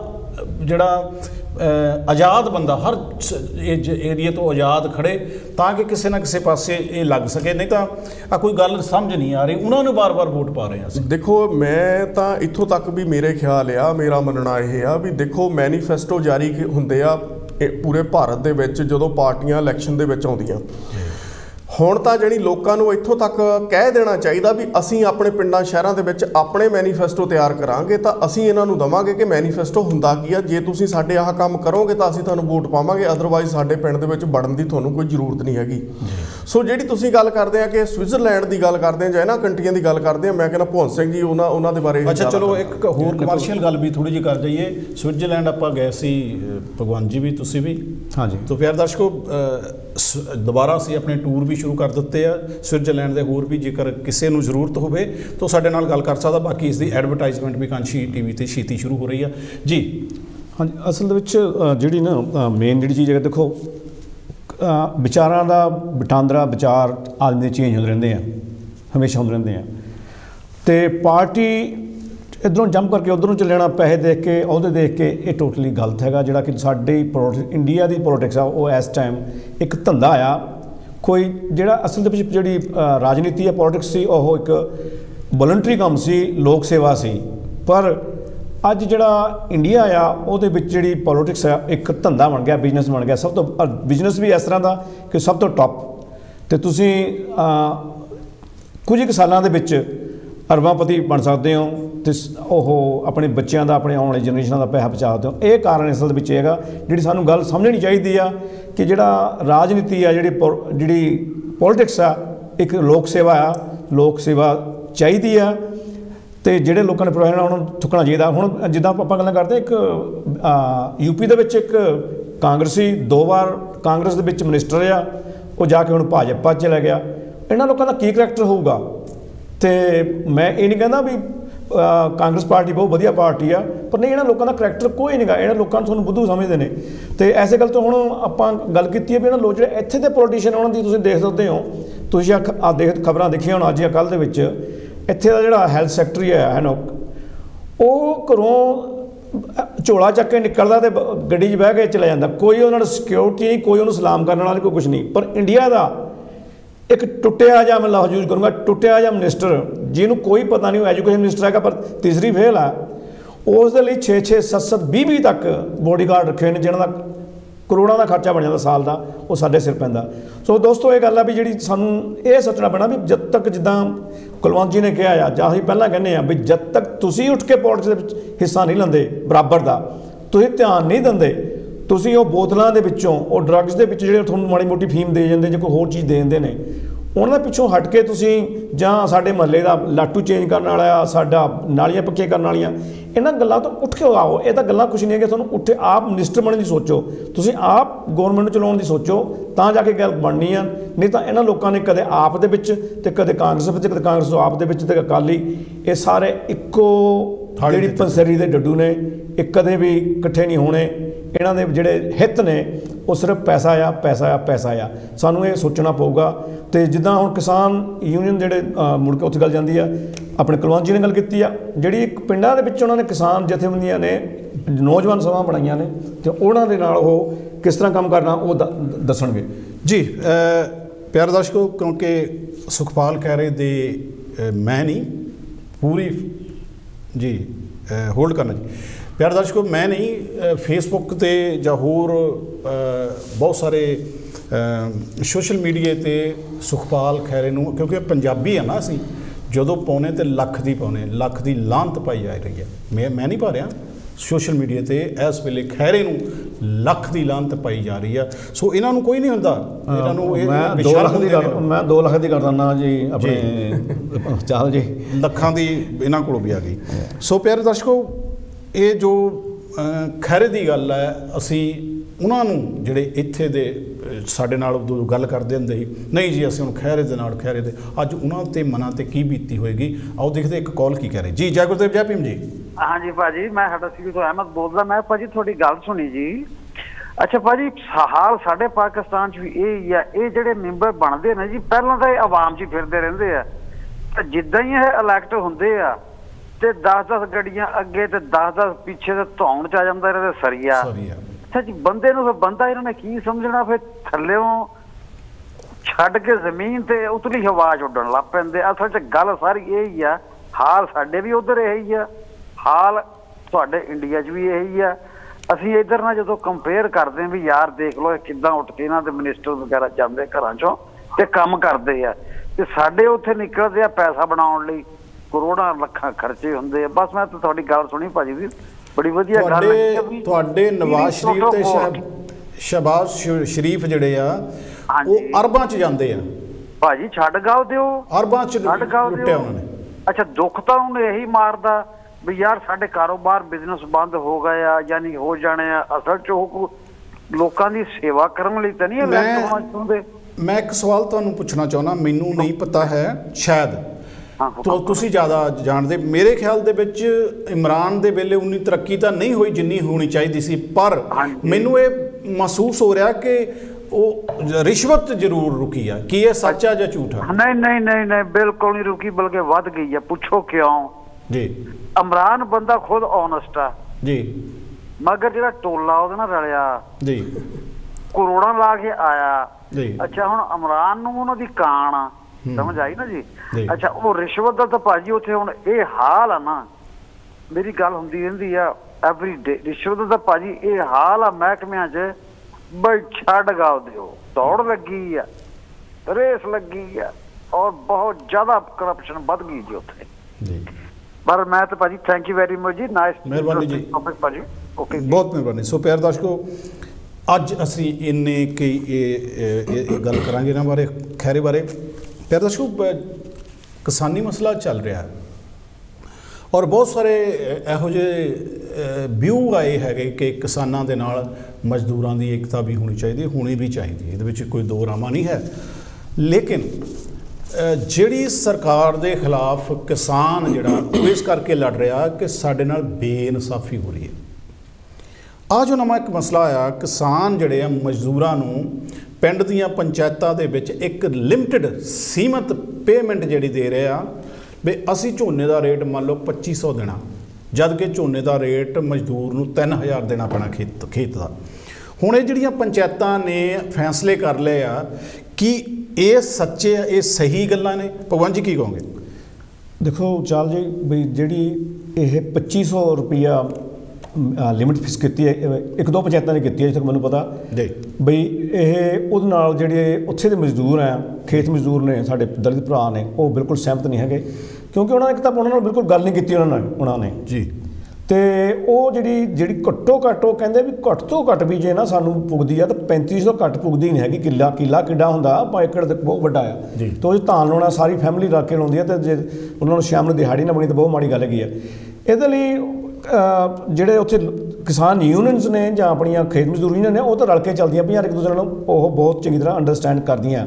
ਪਰ ਵਿੱਚੋਂ ਜਿਹੜੀ ਕਾਂਗਿਆਰਗੇ ਹੁੰਦੀ ਆ, ਦੋਵੇਂ ਪਾਸੇ ਹੁੰਦੀ ਆ। ਉਹ ਜਿੱਦਾਂ ਕਿਸਾਨਾਂ ਦੇ ਵਿੱਚ ਕਈ ਇਸ ਤਰ੍ਹਾਂ ਦੇ ਹੈਗੇ ਆ, ਉਹ ਇੱਧਰਲੇ ਉੱਧਰਲੇ ਪਾਸੇ ਵਿਆਹਾਂ 'ਤੇ ਜਾਂ ਹੋਰ ਕਈਆਂ 'ਤੇ ਤਾਂ ਕਰੋੜਾਂ ਲਾ ਲੈਣਗੇ, ਹਜ਼ਾਰਾਂ ਲੱਖਾਂ ਲਾ ਲੈਣਗੇ, ਪਰ ਜੋ ਦਿਹਾੜੀਦਾਰ ਦੇ ਕੰਮ ਆਉਂਦਾ ਉਦੋਂ ਉਹਨਾਂ ਨੂੰ ਤਕਲੀਫ ਹੁੰਦੀ ਆ, ਜਿਹੜੀ ਜਿੱਥੋਂ ਲੜਾਈ ਸ਼ੁਰੂ ਹੁੰਦੀ ਆ। ਅਤੇ ਅਸਲ ਦੇ ਵਿੱਚ ਕੀ ਆ, ਜਿਹੜਾ ਇੱਕ ਦੇਣ ਵਾਲਾ ਅਤੇ ਲੈਣ ਵਾਲਾ ਦੋਵਾਂ ਦੇ ਹਿੱਤ ਇਹ ਕੰਪਰੋਮਾਈਜ਼ ਹੁੰਦੇ ਆ, ਉਹਨਾਂ ਨੂੰ ਇਹ ਇੱਕ ਦੂਸਰੇ ਦੇ ਉਲਟ ਹੁੰਦੇ ਆ, ਇਹਨਾਂ ਨੂੰ ਕੰਪਰੋਮਾਈਜ਼ ਕਰਨਾ ਪੈਂਦਾ ਆ। ਹੁਣ ਦੋਵਾਂ ਤੇ ਨਾਲ ਅਸਲ ਦੇ ਵਿੱਚ ਕੀ ਆ, ਕਿਸਾਨ ਤੋਂ ਜੇ ਕਹੀਏ ਵੀ 5500 ਜਾਂ 6000 ਕਿੱਲੇ ਦਾ ਲਈ ਰਹੇ ਤਾਂ ਉਹਨੂੰ ਵੀ ਤਕਲੀਫ ਹੁੰਦੀ ਆ, ਉਹਦੀ ਇਨਕਮ ਹੈ, ਉਹ ਵੀ ਹੈਂਡ ਟੂ ਮਾਊਥ ਹੈ, ਉਹਦੀ ਵੀ ਆਪਣੇ ਗੁਜ਼ਾਰਾ ਮਸਾ ਹੁੰਦਾ, ਉਹਦਾ ਜਿਹੜਾ ਮਜ਼ਦੂਰ ਆ ਉਹਦਾ ਬਿਲਕੁਲ ਗੁਜ਼ਾਰਾ ਨਹੀਂ ਹੁੰਦਾ। ਅਸਲ ਦੇ ਵਿੱਚ ਕੀ ਆ, ਜਿਹੜੀ ਲੜਾਈ ਆ ਉਹ ਹੈਗੀ ਜਿਹੜੀ ਅਸਲ 'ਚ ਸਿਸਟਮ ਜ਼ਿੰਮੇਵਾਰ ਆ, ਜਿਹੜੀ ਸਰਕਾਰਾਂ ਜ਼ਿੰਮੇਵਾਰ ਆ, ਉਹਨਾਂ ਨੂੰ ਕਿਸਾਨਾਂ ਨੂੰ ਸਹੀ ਭਾਅ ਮਿਲਣਾ ਚਾਹੀਦਾ ਫਸਲਾਂ ਦਾ। ਜੇ ਕਿ ਲੜਾਈ ਚੱਲਦੀ ਪਈ ਆ ਤੇ ਉਹ ਕਿਸਾਨ ਗਾਹਾਂ ਮਜ਼ਦੂਰਾਂ ਨੂੰ ਜਿਸ ਤਰ੍ਹਾਂ ਉਹਨੂੰ ਭਾਅ ਚੰਗੇ ਮਿਲਿਆ, ਮਜ਼ਦੂਰ ਨੂੰ ਉਹਦੀ ਦਿਹਾੜੀ ਪੂਰੀ ਮਿਲਣੀ ਚਾਹੀਦੀ ਆ। ਲੜਾਈ ਅਸਲ ਦੇ ਵਿੱਚ ਇਹ ਆ। ਤੇ ਇਹਦੇ ਨਾਲ ਰਿਲੇਟਡ ਇੱਕ ਹੋਰ ਛੋਟੀ ਜਿਹੀ ਗੱਲ ਕਰਨੀ, ਹਾਂਜੀ, ਵੀ ਆਪਾਂ ਵੀ ਜਿਹੜਾ ਅਸਲ ਦੇ ਵਿੱਚ ਕੀ ਆ, ਮੇਰੇ ਵੀਰਾਂ ਨੇ ਸਾਰਿਆਂ ਨੇ ਦੇਖਿਆ ਹੋਊਗਾ ਕਿ ਆਪਣੇ ਮਾਲ ਵਿੱਚ ਖਾਸ ਕਰਕੇ ਸਾਡੀਆਂ ਨੌਜਵਾਨ ਧੀਆਂ, ਜਿਹੜੇ ਅਸੀਂ ਦਲਿਤ ਵਰਗ ਦੇ ਲੋਕ ਹਾਂ, ਜਿਹੜਾ ਅਸੀਂ ਗਰੀਬ ਮਜ਼ਦੂਰ ਲੋਕ ਹੈਗੇ ਹਾਂ, ਸਾਡੀਆਂ BA BAd MA MAd ਨੌਜਵਾਨ ਧੀਆਂ ਜਿਨ੍ਹਾਂ ਨੇ ਟੀਚਰਿੰਗ ਦੇ ਕੋਰਸ ਵੀ ਕੀਤੇ ਹੋਏ ਨੇ, ਉਹ ਧਾਨ ਲਾਉਣ ਲਈ ਮਜਬੂਰ ਨੇ, ਪਰ ਧਾਨ ਲਾਉਂਦੀਆਂ ਪਈਆਂ ਨੇ। MA ਪਾਸ ਮੁੰਡਾ, ਉਹਨੇ MAd ਕੀਤੀ ਹੈ, ਉਹ ਪੱਠੇ 'ਤੇ ਕੰਮ ਕਰਦਾ ਪਿਆ। ਇਹ ਜਿਹੜੀ ਸਾਰੀਆਂ ਸਾਡੇ ਲਈ ਗੱਲਾਂ ਨੇ, ਸਾਡੇ ਸਮਾਜ ਲਈ, ਸਾਡੇ ਲੋਕਾਂ ਲਈ, ਜਿਹੜੇ ਅਸੀਂ ਇੰਗਲੈਂਡ 'ਚ ਬੈਠੇ ਲੋਕ, ਅਸੀਂ ਇੰਡੀਆ ਤਾਂ ਜਾਂਦੇ ਹਾਂ ਅਤੇ ਉੱਥੇ ਆਪਣੀਆਂ ਮੈਂ ਮੰਗਾਂ ਨਵੀਆਂ ਬਣਵਾਈਆਂ ਅਤੇ ਮੈਂ ਕੋਟ ਨਵਾਂ ਲਿਆਂਦਾ ਜਾਂ ਨਾਇਕ ਦੇ ਸ਼ੂ ਲੈ ਕੇ ਆਇਆ, ਇਹ ਤਾਂ ਦਿਖਾ ਦਿੰਦੇ ਹਾਂ। ਅਤੇ ਪਰ ਇਹ ਵੀ ਅਸੀਂ ਲੋਕਾਂ ਦੇ ਜਿਹੜੀ ਗੱਲਾਂ ਕਰਨ ਵਾਲੀਆਂ ਆ, ਉਹਨਾਂ ਲੋਕਾਂ ਨਾਲ ਕਿਉਂ ਨਹੀਂ ਅਸੀਂ ਉਹਨਾਂ ਨੂੰ ਕਰਦੇ, ਕਿਉਂ ਨਹੀਂ ਉਹਨਾਂ ਨੂੰ ਅਸੀਂ ਦੱਸਦੇ ਵੀ ਅਸੀਂ ਕੀ ਅਸਲ ਦੇ ਵਿੱਚ ਜ਼ਿੰਦਗੀ ਅਸਲ 'ਚ ਕੀ ਆ। ਭਗਵੰਤ ਜੀ ਦੇਖੋ, ਮੈਂ ਥੋੜ੍ਹੀ ਜਿਹੀ ਗੱਲ ਤੁਹਾਡੇ ਨਾਲ ਰਿਲੇਟ ਕਰਦਾ ਹਾਂ। ਜਿਹੜੀ ਕਿਸਾਨ ਮਜ਼ਦੂਰ ਏਕਤਾ ਦੀ ਜਿਹੜੀ ਇਹ ਸਾਨੂੰ 1 ਸਾਲ ਦੇ ਕਰੀਬ ਹੋ ਚੁੱਕਿਆ ਦੁਹਾਈ ਪਾਉਂਦਿਆਂ ਨੂੰ ਕਿ ਅਸੀਂ ਪਿੰਡਾਂ ਦੇ ਵਿੱਚੋਂ ਇਕਜੁੱਟ ਹਾਂ, ਪਿੰਡਾਂ 'ਚ ਇਕਜੁੱਟ ਹਾਂ, ਸ਼ਹਿਰਾਂ 'ਚ ਇਕਜੁੱਟ ਹਾਂ, ਜੋ ਵੀ ਹੈ ਨਾ ਜੀ। ਦੇਖੋ, ਜੇਕਰ ਅਸੀਂ ਇਕਜੁੱਟ ਰਹਾਂਗੇ ਤਾਂ ਹੀ ਅਸੀਂ ਇਹਨਾਂ ਗੌਰਮੈਂਟਾਂ ਦੇ ਨਾਲ ਲੜਾਈ ਲੜ ਸਕਦੇ ਹਾਂ। ਜੇਕਰ ਅਸੀਂ ਇਹ ਪਿੰਡਾਂ ਦੇ ਵਿੱਚ ਇਹੋ ਜਿਹੇ ਫਰਮਾਨ ਜਾਰੀ ਕਰਾਂਗੇ ਨਾ ਮਜ਼ਦੂਰਾਂ ਦੇ ਖਿਲਾਫ, ਅਸੀਂ ਅੱਗ ਉਗਲਾਂਗੇ ਜਾਂ ਅਸੀਂ ਉਹਨਾਂ ਨੂੰ ਇਹ ਕਹਾਂਗੇ ਕਿ ਤੁਸੀਂ ਜੇ ਦਿਹਾੜੀ ਕਰਨ ਸਾਡੇ ਆਉਣਾ ਤਾਂ ਆਪਣੀ ਰੋਟੀ ਨਾਲ ਲੈ ਕੇ ਆਇਓ, ਜਾਂ ਜੇ ਰੋਟੀ ਤੁਸੀਂ ਨਹੀਂ ਲੈ ਕੇ ਆਉਣੀ ਤਾਂ ਅਸੀਂ ਤੁਹਾਡੀ ਜਿਹੜੀ ਆ ਦਿਹਾੜੀ ਦੇ ਵਿੱਚੋਂ ਪੈਸੇ ਕੱਟਾਂਗੇ, ਜਾਂ ਇਹ ਜਿਹੜੇ ਝੋਨਾ ਲਵਾਈ ਦੇ ਜਿਹੜੇ ਫਰਮਾਨ ਆ ਇਹ ਪਿੰਡਾਂ ਦੇ ਵਿੱਚ ਜਾਰੀ ਹੋਏ ਆ। ਦੇਖੋ, ਇਹ ਮੰਦਭਾਗੀਆਂ ਘਟਨਾ ਆ। ਇਹੋ ਜਿਹੇ ਹਾਲਾਤ ਜਿਹੜੇ ਆ ਗੌਰਮੈਂਟਾਂ ਚਾਹੁੰਦੀਆਂ ਕਿ ਤੁਸੀਂ ਪੈਦਾ ਕਰੋ, ਉਹਨਾਂ ਦੇ ਕੰਮ ਅਸੀਂ ਪਿੰਡਾਂ ਦੇ ਵਿੱਚ ਖੁਦ ਆਪ ਕਰਨ ਲੱਗ ਗਏ ਆ। ਸੋ ਸਾਨੂੰ ਇਹ ਨਹੀਂ ਕਰਨੇ ਚਾਹੀਦੇ। ਇੱਕ ਪਾਸੇ ਅਸੀਂ ਉਹੀ ਕੌਮ ਆ, ਅਸੀਂ ਉਹੀ ਪੰਜਾਬੀ ਆ ਜਿਹੜੇ ਲੰਗਰ ਲਾਉਣ ਦੀ ਗੱਲ ਕਰਦੇ ਆ, ਜਿਹੜੇ ਪੂਰੀ ਦੁਨੀਆ ਨੂੰ ਰੋਟੀ ਖਵਾਉਣ ਦੀ ਗੱਲ ਕਰਦੇ ਆ। ਤਾਂ ਇੱਕ ਪਾਸੇ ਅਸੀਂ ਜੇ ਪਿੰਡ ਦਾ ਕੋਈ ਮਜ਼ਦੂਰ ਆ ਜਾਂ ਕੋਈ ਉਹ ਗਰੀਬ ਆ ਤਾਂ ਉਹਨੂੰ ਅਸੀਂ ਰੋਟੀ ਦੀ ਖਾਤਰ ਤਾਂ ਅਸੀਂ ਉਹਨੂੰ ਦਰਕਾਰ ਰਹੇ ਆ। ਬਿਲਕੁਲ ਸਹੀ ਗੱਲ ਕੀਤੀ ਆ। ਸੋ ਇਹੋ ਜਿਹੇ ਹਾਲਾਤ ਸਾਨੂੰ ਨਹੀਂ ਪੈਦਾ ਕਰਨੇ ਚਾਹੀਦੇ। ਅਸੀਂ 10-10 ਹਜ਼ਾਰ ਮੀਲ ਚਾਹਲ ਜੀ ਆਪਣੀ ਰੋਜੀ ਰੋਟੀ ਦੇ ਲਈ ਤੇ ਚੰਗੇ ਭਵਿੱਖ ਦੇ ਲਈ ਇਹਨਾਂ ਕੰਟਰੀਆਂ 'ਚ ਆ ਕੇ ਬੈਠੇ ਆ, ਸਾਰਾ ਕੁਝ ਛੱਡ ਕੇ। ਸੋ ਉਹ ਅਮਰੀਕਾ, ਕੈਨੇਡਾ, ਇੰਗਲੈਂਡ ਜਾਂ ਕੋਈ ਸਾਊਦੀ ਅਰਬ, ਦੇਖੋ ਇਹਨਾਂ ਕੰਟਰੀਆਂ 'ਚ ਅਸੀਂ ਆਪਣਾ ਸਭ ਕੁਝ ਛੱਡ ਕੇ ਤਾਂ ਇੱਥੇ ਆਏ ਆ ਚੰਗੀ ਰੋਟੀ ਦੇ ਭਾਲ ਦੇ ਵਿੱਚ। ਜੇਕਰ ਸਾਡਾ ਮਜ਼ਦੂਰ ਭਰਾ ਪਿੰਡੋਂ ਜਾਂ ਕਿਸੇ ਲਾਹਮਲੇ ਪਿੰਡ ਉਹ ਮਿਹਨਤ ਮਜ਼ਦੂਰੀ ਕਰਨ ਜਾਂਦਾ ਤਾਂ ਅਸੀਂ ਉਹ 'ਤੇ ਐਲੀਗੇਸ਼ਨ ਲਾ ਕੇ ਜਾਂ ਅਸੀਂ ਉਹ 'ਤੇ ਕੰਡੀਸ਼ਨਾਂ ਲਾਉਂਦੇ ਆ ਕਿ ਅਸੀਂ ਤੁਹਾਡਾ ਜਿਹੜਾ ਬਾਈਕਾਟ ਕਰਾਂਗੇ। ਇਹ ਕਿਤੇ ਵੀ ਚੰਗੀ ਗੱਲ ਨਹੀਂ ਹੈਗੀ, ਜਿਹੜੀ ਕਿ ਸਾਨੂੰ ਨਹੀਂ ਕਰਨੀ ਚਾਹੀਦੀ। ਇਹ ਸੀਗੀ ਗੱਲ ਚਾਹਲ ਜੀ, ਇਹੋ ਜਿਹੇ ਹਾਲਾਤ ਸਾਨੂੰ ਪਿੰਡਾਂ ਦੇ ਵਿੱਚ ਨਹੀਂ ਪੈਦਾ ਕਰਨੇ ਚਾਹੀਦੇ। ਮੈਂ ਸਵਾਲ ਉੱਥੇ ਖੜਾ ਕਿ ਤੁਸੀਂ ਬਿਲਡਰ ਹੋ, ਹਾਂਜੀ, ਜਦੋਂ ਤੁਸੀਂ ਕਿਸੇ ਦੇ ਘਰ ਜਾਂਦੇ ਆ ਉਹ ਤੁਹਾਨੂੰ ਸਾਦਾ ਵੀ ਸੀ ਬਿਲਡਿੰਗ ਬਣਾਉਣੀ ਆ, ਵੈਸੇ ਮੈਨੂੰ ਪਤਾ ਬਿਲਡਰ ਤੰਗ ਬਹੁਤ, ਜਿਵੇਂ ਤੁਹਾਡੇ ਘਰ ਗਏ ਸੀ ਤੰਗ ਬਹੁਤ ਕਰਦੇ ਆ। ਖੈਰ ਤੁਸੀਂ ਜਦੋਂ ਜਾਂਦੇ ਆ ਘਰ ਦੇ ਮਾਲਕ ਤੈਅ ਕਰਦੇ ਵੀ ਤੁਹਾਨੂੰ ਅਸੀਂ ਇੰਨੇ ਪੈਸੇ ਦੇਣੇ ਆ ਜਾਂ ਤੁਸੀਂ ਤੈਅ ਕਰਦੇ ਆ? ਨਹੀਂ, ਉਹ ਦੇਖੋ ਬਿਲਡਰ ਨੇ ਜਾਂ ਕੋਈ ਵੀ ਆ ਕੋਈ ਚੀਜ਼ ਖਰੀਦਣੀ ਆ ਜਾਂ ਕਿੱਦਾਂ, ਉਹ ਬਿਲਡਰ ਨੇ ਤੈਅ ਕਰਨਾ ਕਿ ਉਹਦੀ ਪ੍ਰਾਈਸ ਕੀ ਆ। ਹਾਂ, ਕੰਮ ਕਰਨ ਘਰ ਦਾ ਮਾਲਕ ਨੇ, ਘਰ ਦੇ ਨਹੀਂ, ਘਰ ਦਾ ਮਾਲਕ, ਕਿਉਂਕਿ ਘਰ ਦੇ ਮਾਲਕ ਨੂੰ ਇਹ ਥੋੜੀ ਪਤਾ ਹੈ ਕਿ ਮੇਰੀ ਜਿਹੜੀ ਕਾਸਟ ਹੈ ਉਹ ਕਿੰਨੀ ਐਗਜ਼ੈਕਟਲੀ ਹੋ ਸਕਦੀ ਹੈ। ਮੈਂ ਇਹ ਕਹਿ ਰਿਹਾ ਕਿ ਇੱਥੋਂ ਦੀ ਕੌਂਸਲ, ਜੇ ਤੁਹਾਡੇ ਏਰੀਆ ਦਾ ਕਾਉਂਸਲਰ ਇਹ ਡਿਸਾਈਡ ਕਰੇ ਵੀ ਨਹੀਂ, ਕੁਲਵੰਤ ਨਹੀਂ ਡਿਸਾਈਡ ਕਰੂਗਾ, ਜਿਹੜਾ ਘਰ ਵਾਲਾ ਕਰੂਗਾ, ਫਿਰ ਕੀ ਇਹ ਇਨਸਾਫ ਹੈ ਕਿ ਬੇਇਨਸਾਫੀ? ਇਹ 'ਚ ਨਿਬੇੜ ਦੇ ਇਨਸਾਫ ਜਾਂ ਧੱਕਾ? ਨਹੀਂ, ਧੱਕਾ ਆ। ਦੇਖੋ ਧੱਕਾ ਇਹ ਆ, ਜੇ ਧੱਕਾ ਅਸੀਂ ਗਰੀਬ ਨਾਲ ਕਰ ਰਹੇ ਆ, ਅੱਜ ਉਹੀ ਮੋਦੀ ਗਵਰਨਮੈਂਟ ਆ ਸਾਡੇ ਕਿਸਾਨਾਂ ਨਾਲ ਕਰ ਰਹੀ ਆ, ਫਿਰ ਜਾਣੀ ਧੱਕਾ ਵੱਡਾ ਜਾਂ ਛੋਟਾ ਨਹੀਂ ਹੁੰਦਾ ਹੈਗਾ, ਧੱਕਾ ਤਾਂ ਧੱਕਾ ਹੁੰਦਾ। ਜੈ ਗੁਰਦੇਵ। ਸੋ ਇਹਦੇ ਕਰਕੇ ਤਾਂ ਖਿਲਾਫ ਲੜ ਰਹੇ ਆ ਅਸੀਂ ਜੀ। ਇੱਕ ਕਾਲ ਲਈ। ਜੈ ਗੁਰਦੇਵ, ਜੈ ਭੀਮ ਜੀ। ਹੈਲੋ, ਜੈ ਗੁਰਦੇਵ, ਜੈ ਭੀਮ ਜੀ। ਜੀ ਸਰ। Hello sir. ਜੀ ਜੀ ਸਰ, ਮੈਂ ਗੱਲ ਕਰਨੀ ਸੀ ਆ ਜਿਹੜੀ ਤੁਸੀਂ ਗੱਲ ਕਰਦੇ ਆ ਇੰਡੀਆ ਦੇ, ਉਹ ਜੋ ਮੇਰੇ ਖਿਆਲ ਇੱਕ ਕਿਸਾਨਾਂ ਦਾ ਕੋਈ ਗਰੁੱਪ ਆ ਜਿਨ੍ਹਾਂ ਨੇ ਕਹੀ ਆ ਇਹ ਗੱਲ ਜੀ ਝੋਨੇ ਦੀ ਲਵਾਈ ਤੇ ਗੱਲ ਚੱਲਦੀ ਹੈ। ਹਾਂਜੀ ਹਾਂਜੀ, ਝੋਨੇ ਦੀ ਲਵਾਈ ਦੇ ਕਿ ਉਹ ਮਜ਼ਦੂਰਾਂ ਦਾ ਜਿਹੜਾ ਉਹ ਕਰਦੇ ਆ ਆਪਣਾ ਰੇਟ ਸੈੱਟ ਕਰਨ ਡਏ ਸੀ ਨਾ ਕਿ ਇੰਨੇ ਤੋਂ ਵੱਧ ਅਸੀਂ ਪੇ ਨਹੀਂ ਕਰਨੇ ਤੇ ਜੇ ਉਹ ਫਲਾਣਾ ਤੁਹਾਨੂੰ ਬੜਾ। ਪਹਿਲਾਂ ਮੇਰੀ ਗੱਲ ਸੁਣੋ, ਮੈਂ ਇਹ ਪੁੱਛਣਾ ਚਾਹੁੰਦਾ, ਇਹ ਆਪਣੇ ਜੋ ਵੀ ਇਹ ਕਹਿ ਰਹੇ ਆ ਵੀ ਇਹਨਾਂ ਨੂੰ ਕਿਹਨ ਹੱਕ ਦਿੱਤਾ ਇਹ ਡਿਸਾਈਡ ਕਰਨ ਦਾ? ਇਹਦਾ ਮਤਲਬ ਇੰਡੀਆ ਦੀ ਗਵਰਨਮੈਂਟ ਕੁਛ ਵੀ ਨਹੀਂ ਗੀ, ਉਹ ਡੈਮੋਕ੍ਰੇਟ ਕੰਟਰੀ ਆ। ਇਹੀ ਤਾਂ ਗੱਲ ਕਰਦੇ ਸਰ, ਧੱਕਾ ਹੀ ਹੋ ਰਿਹਾ। ਨਹੀਂ, ਜਾਣੀ ਕਿ ਉੱਥੇ ਦੀ ਫਿਰ ਲਾਅ ਐਂਡ ਆਰਡਰ ਕੁਛ ਵੀ ਨਹੀਂ ਗਾ। ਇਹਦਾ ਮਤਲਬ ਜਿਹੜਾ ਮਰਜ਼ੀ ਉੱਠ ਕੇ ਕਹੂਗਾ ਕਿ ਮੈਂ ਆਪਣਾ ਹੀ ਧੱਕੇ ਨਾਲ ਹਰ ਪਿੰਡ ਆਪਣਾ ਹੀ ਮਰਜ਼ੀ ਕਰੂਗਾ ਨਾ। ਨਹੀਂ, ਮੈਂ ਤੁਹਾਡੇ ਨਾਲ ਗੱਲ ਕਰਦਾ। ਦੇਖੋ ਇਹੋ ਜਿਹੇ ਕੋਈ ਵੀ ਫਰਮਾਨ ਕੋਈ ਪੰਚਾਇਤਾਂ ਇਹੋ ਜਿਹੇ ਜਾਰੀ ਨਹੀਂ ਕਰ ਸਕਦੀਆਂ ਜਿਹੜੇ ਕਿ ਕੰਟਰੀ ਦੇ ਜਾਂ ਲਾਅ ਦੇ ਅਗੇਂਸਟ ਹੋਣ। ਇਹ ਕੋਈ ਲਾਅ ਕਿਸੇ ਨੂੰ ਵੀ ਇਜਾਜ਼ਤ ਨਹੀਂ ਦਿੰਦਾ ਹੈਗਾ, ਕਿਉਂਕਿ ਭਾਰਤ ਇੱਕ ਡੈਮੋਕ੍ਰੇਟਿਕ ਕੰਟਰੀ ਆ ਕਿ ਉੱਥੇ ਕੋਈ ਵੀ ਬੰਦਾ ਬੋਰਡ ਥੱਲੇ ਬਹਿ ਕੇ ਜਾਂ ਕੋਈ ਵੀ ਇਹੋ ਜਿਹਾ ਫਰਮਾਨ ਜਾਰੀ ਕਰ ਦੇਵੇ ਕਿ ਜਿਹੜਾ ਕਿ ਕਿਸੇ ਦਾ ਸੋਸ਼ਲ ਬਾਈਕਾਟ ਹੋਵੇ ਜਾਂ ਕੋਈ ਹੋਰ ਇਹੋ ਜਿਹੀਆਂ ਗੱਲਾਂ ਹੋਣ, ਜਾਂ ਅਸੀਂ ਤੁਹਾਡੇ ਪੇਪਰ ਸਾਈਨ ਨਹੀਂ ਕਰਾਂਗੇ, ਜਾਂ ਅਸੀਂ ਤੁਹਾਨੂੰ ਵਿਆਹ ਸ਼ਾਦੀਆਂ ਦੇ ਵਿੱਚ ਨਹੀਂ ਸੱਦਣਾ ਹੈਗਾ ਜੇ ਤੁਸੀਂ ਸਾਡੇ ਨਹੀਂ ਕੰਮ ਕਰਨਾ। ਸੋ ਇਹੋ ਜਿਹੇ ਫਰਮਾਨ ਸਾਨੂੰ ਨਹੀਂ ਜਾਰੀ ਕਰਨੇ ਚਾਹੀਦੇ। ਇਹ ਲਾਅ ਦੇ ਹੈ ਹੀ ਅਗੇਂਸਟ ਹੈ ਸਰ ਜੀ। ਨਾ ਫਿਰ ਇੱਥੇ ਗਵਰਨਮੈਂਟ ਕਿਉਂ ਨਹੀਂ ਇਹਨਾਂ ਤੇ ਐਕਸ਼ਨ ਲੈਂਦੀ? ਤੁਸੀਂ ਇੰਡੀਆ ਤੋਂ ਆਏ ਜੀ? ਤੁਸੀਂ ਭਾਜੀ ਇੰਡੀਆ ਤੋਂ? ਹਾਂਜੀ, ਤੁਸੀਂ ਇੰਡੀਆ ਤੋਂ ਆਏ? ਹਾਂਜੀ ਹਾਂਜੀ, ਮੈਂ ਇੰਡੀਆ ਨੇ। ਹਾਂਜੀ, ਤੁਹਾਡਾ ਜਿਹੜਾ ਸਵਾਲ ਹੈ ਉਹ ਇਹ ਬਣਦਾ ਵੀ ਤੁਸੀਂ ਵਿਰੋਧ 'ਚ ਖੜਦੇ ਆ? ਯੈਸ, ਹਾਂਜੀ ਬਸ ਥੈਂਕ ਯੂ, ਕਿਉਂਕਿ ਬਾਕੀ ਗੱਲ ਜੋ ਤੁਸੀਂ ਕਰ ਰਹੇ ਹੋ ਉਹੀ ਬਿਲਕੁਲ ਵਿਰੋਧ ਹੈ ਜੀ। ਦੇਖੋ ਤੁਸੀਂ ਇੱਕ ਗਵਰਨਮੈਂਟ ਆ, ਉੱਥੇ ਗਵਰਨਮੈਂਟ ਨੇ ਡਿਸਾਈਡ ਕਰਨਾ। ਪੰਜਾਬ ਦੀ ਗਵਰਨਮੈਂਟ ਸੈਂਟਰ ਗਵਰਨਮੈਂਟ ਆ, ਪੰਜਾਬ ਦੀ ਗਵਰਨਮੈਂਟ ਆ। ਹੁਣ ਇੱਕ ਪਿੰਡ ਦਾ ਸਰਪੰਚ ਕਵੇ ਉੱਠ ਕੇ ਤੇ ਵੀ ਮੈਂ ਇਹ ਪਿੰਡ ਦੇ ਬੰਦਿਆਂ ਨੂੰ ਮੈਂ ਨਹੀਂ ਕਰਨ ਦਊਂਗਾ, ਮੈਂ ਉਹਨਾਂ ਦਾ ਇਹ ਕਿੱਦਾਂ ਹੋ ਸਕਦਾ? ਦੇਖੋ ਗਵਰਨਮੈਂਟ ਨੇ ਤਾਂ 8 ਘੰਟੇ ਦੀ ਡਿਊਟੀ ਨੂੰ ਵਧਾ ਕੇ 12 ਘੰਟੇ ਕਰ ਦਿੱਤਾ। ਗਵਰਨਮੈਂਟ ਨਹੀਂ ਚਾਹੂਗੀ ਇਹੋ ਜਿਹਾ ਕੁਝ। ਨਹੀਂ, ਚਲੋ ਉਹ ਤਾਂ ਗਵਰਨਮੈਂਟ ਦੀ ਡਿਸੀਜਨ ਗਵਰਨਮੈਂਟ ਦਾ ਆ ਨਾ, ਉਹ ਗੱਲ ਵੱਖਰੀ ਆ। ਪਰ ਇਹ ਇੱਕ ਪਿੰਡ ਦਾ ਸਰਪੰਚ ਨੂੰ ਕਿਹਨੇ ਹੱਕ ਦਿੱਤਾ ਬਈ ਉਹ ਉੱਠ ਕੇ ਸਪੀਕਰ ਦੇ ਵਿੱਚ ਬੋਲੇ ਕਿ ਮੈਂ। ਥੈਂਕ ਯੂ, ਤੁਹਾਡੀ ਬਹੁਤ ਮਿਹਰਬਾਨੀ ਸਰ। ਤੁਸੀਂ ਸਾਡੇ ਵੱਲ ਦੇ ਪਾਸੇ ਖੜ ਗਏ ਆ, ਸਾਨੂੰ ਪਤਾ। ਮਿਹਰਬਾਨੀ ਜੀ ਫੋਨ ਕਰਨ ਲਈ। ਪਿਆਰੇ ਦਰਸ਼ਕੋ, ਅਸੀਂ ਵੀ ਇਹੀ ਰੋਣਾ ਰੋ ਰਹੇ ਜੋ ਭਾਈ ਸਾਹਿਬ ਨੇ ਕਾਲ ਕੀਤੀ ਹੈ, ਜੋ ਗੱਲ ਕਹੀ ਆ, ਅਸੀਂ ਵੀ ਇਹੀ ਰੋਣਾ ਰੋ ਰਹੇ ਹਾਂ ਵੀ ਕਿਸੇ ਨੂੰ ਵੀ ਕੋਈ ਹੱਕ ਨਹੀਂ ਹੈਗਾ, ਚਾਹੇ ਸਰਪੰਚ ਹੋਵੇ ਚਾਹੇ ਕੋਈ ਵੀ ਹੋਵੇ, ਕਿਸੇ ਨੂੰ ਕੋਈ ਹੱਕ ਨਹੀਂ ਕਿ ਉਹ ਆਪਣਾ ਇਸ ਤਰ੍ਹਾਂ ਦਾ ਫਰਮਾਨ ਜਾਰੀ ਕਰੇ ਕਿਸੇ ਦੇ ਬਿਜ਼ਨਸ 'ਤੇ, ਕਿਸੇ ਦੇ ਕਾਰੋਬਾਰ 'ਤੇ ਫਰਮਾਨ ਜਾਰੀ ਨਹੀਂ ਹੋ ਸਕਦਾ। ਅਗਲਾ ਸਵਾਲ ਹੈ ਜੀ, ਬੜੀ ਹੈਰਾਨੀ ਦੀ ਗੱਲ ਹੈ ਕਿ ਦੇਸ਼ ਦਾ ਪ੍ਰਾਈਮ ਮਿਨਿਸਟਰ ਹੋਵੇ ਤੇ ਬਿਆਨ ਉਹ ਇਹ ਦੇਵੇ, ਜਾਂ ਕੋਈ ਮਿਨਿਸਟਰ ਹੋਵੇ ਬਿਆਨ ਉਹ ਇਹ ਦੇਵੇ ਕਿ ਸਰੋਂ ਦਾ। ਜੀ ਜੈ ਗੁਰਦੇਵ, ਜੈ ਭੀਮ ਜੀ।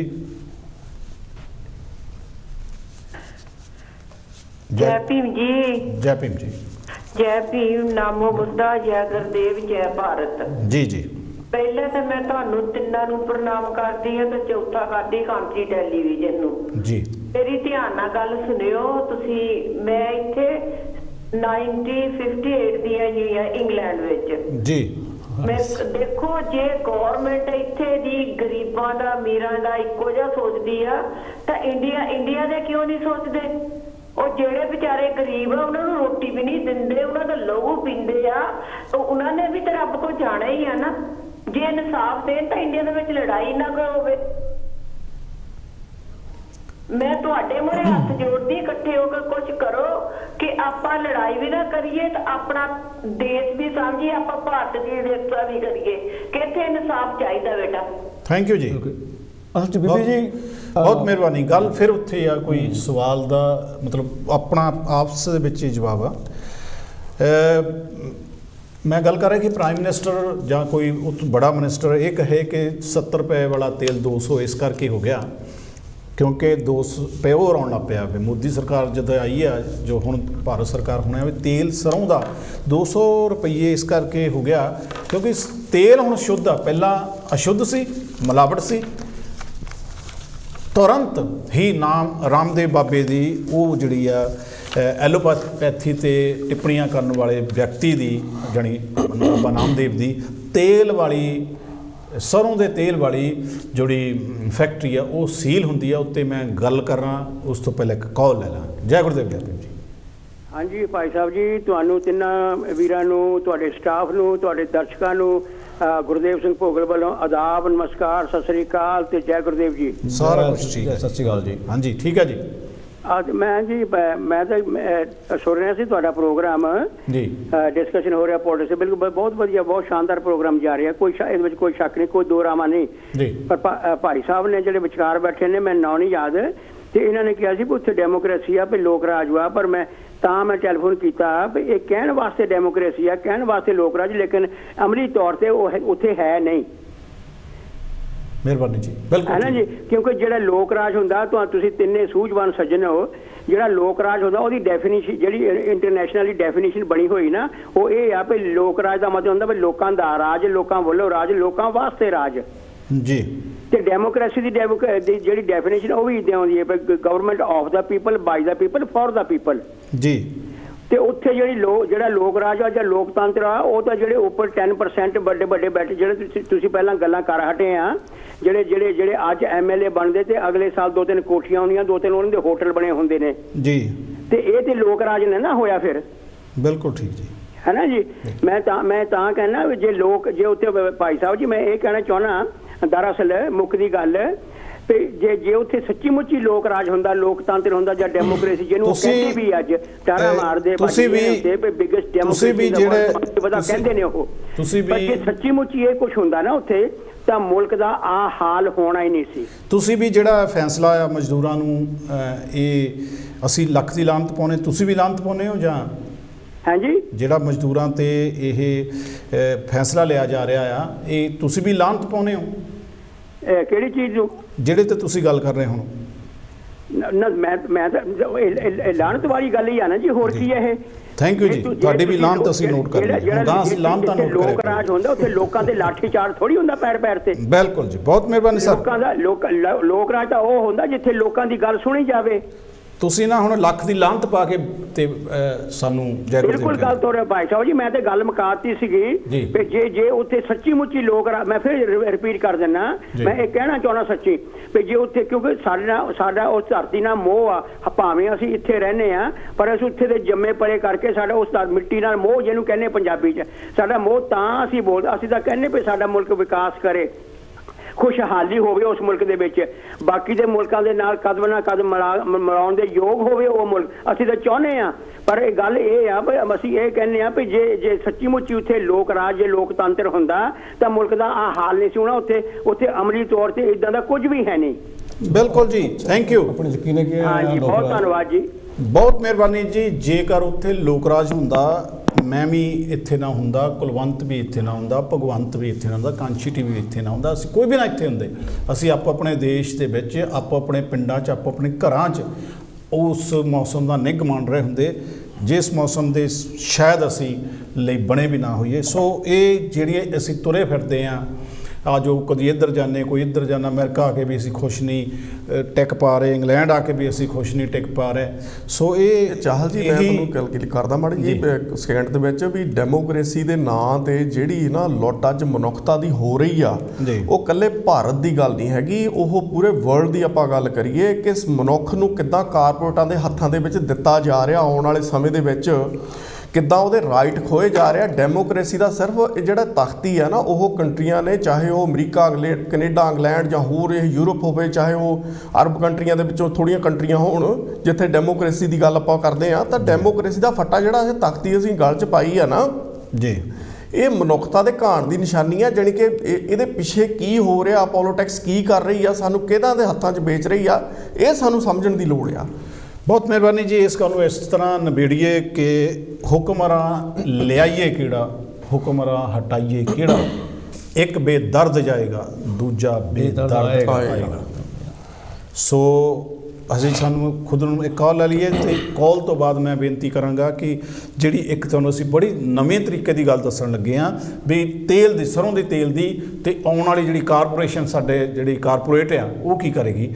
ਇੱਕ ਕਾਲ ਲੈ ਲਈਏ। ਜੈ ਗੁਰਦੇਵ, ਜੈ ਭੀਮ ਜੀ।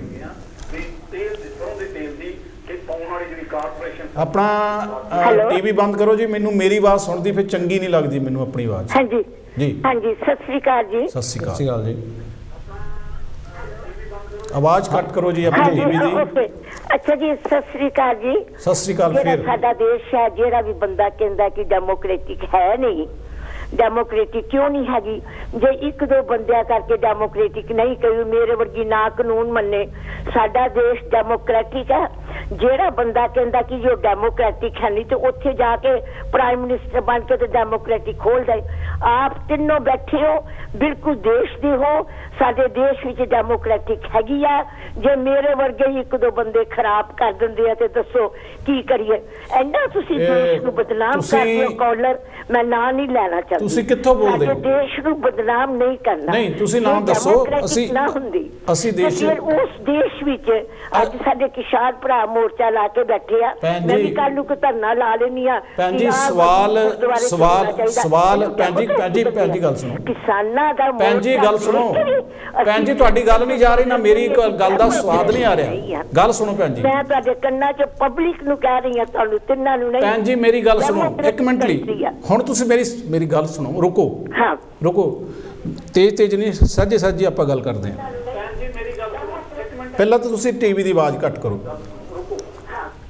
ਹੈਲੋ, ਹਾਂਜੀ। ਨਹੀਂ ਗੱਲ ਮੈਂ ਸੁਣ ਰਹੀ ਹਾਂ ਤੁਹਾਡੀ। ਮੈਂ ਤੁਹਾਨੂੰ ਇੱਕ ਸਵਾਲ ਕਰਦਾ ਕਿ ਜੇ ਡੈਮੋਕ੍ਰੇਸੀ ਹੈਗੀ ਸੀ, ਰਾਤ ਨੂੰ ਇੱਕ ਔਰਤ ਦਾ ਰੇਪ ਕਰਕੇ ਰਾਤ ਨੂੰ ਪੁਲਿਸ ਵਾਲੇ ਖੁਦ ਜਾ ਕੇ ਉਹਦਾ ਸੰਸਕਾਰ ਕਰਦੇ, ਕੀ ਇਹ ਸਹੀ ਆ? ਕੀ ਕਰੀਏ ਫਿਰ ਬੰਦੇ ਢਾੜੇ? ਮੈਂ ਹਜੇ ਹੋਰ ਆ ਰਿਹਾ। ਇੱਕ ਕੁੜੀ, ਪੜ੍ਹੀ ਲਿਖੀ ਕੁੜੀ ਆਪਣੀ ਲੂਨਾ ਤੇ ਜਾ ਰਹੀ ਆ, ਉਸ ਨੂੰ ਰੋਕ ਕੇ 4 ਮੁੰਡੇ ਉਸ ਨਾਲ ਰੇਪ ਕਰ ਦਿੰਦੇ ਨੇ, ਕੀ ਇਹ ਸਹੀ ਆ? ਇਹ ਡੈਮੋਕ੍ਰੇਸੀ ਹੈ? ਹੁਣੇ ਹੀ ਇੱਕ ਪੁਲਿਸ ਆਫੀਸਰ ਨੇ ਇੱਕ ਸ਼ੇਰਾ ਦਾ ਰੇਪ ਕੀਤਾ, ਫਿਰ ਉਹਦਾ ਮਰਡਰ ਕੀਤਾ। ਮੈਨੂੰ ਇਹ ਦੱਸੋ ਇੰਗਲੈਂਡ 'ਚ ਕਿੰਨੇ ਰੇਪ ਆ? ਅਜੇ ਇੰਗਲੈਂਡ ਸਾਡੇ ਦੇਸ਼ ਦਾ ਚੌਥਾ ਹਿੱਸਾ ਵੀ ਨਹੀਂ ਪਾਪੂਲੇਸ਼ਨ 'ਚ। ਥੋੜੀ ਅਕਲ ਕਰੋ, ਦੁਨੀਆ ਦੇ ਨਾਲ ਚੱਲੋ। ਇੱਕ ਦੇਸ਼ ਵਿੱਚ ਰਹਿੰਦੇ ਹੁਣੇ ਸਾਰਾ ਦਾ ਮੈਂ ਪੁਲਿਸ ਆਫੀਸਰ ਨੇ ਮਰਡਰ ਕੀਤਾ। ਸਾਡੇ ਦੇਸ਼ ਵਿੱਚ ਪੁਲਿਸ ਆਫੀਸਰ ਨਹੀਂ ਰੇਪ ਕਰਦੇ। ਤੁਹਾਡੀ ਕੋਈ ਗੱਲ ਸਮਝ ਨਹੀਂ ਆ ਰਹੀ ਕਿ ਕਿਸ ਪਾਸੇ ਤੁਸੀਂ ਖੜਦੇ ਆ। ਤੁਸੀਂ ਇੰਡੀਆ ਦੀ ਕਿਹੜੀ ਗੱਲ ਤੋਂ ਤੁਹਾਨੂੰ?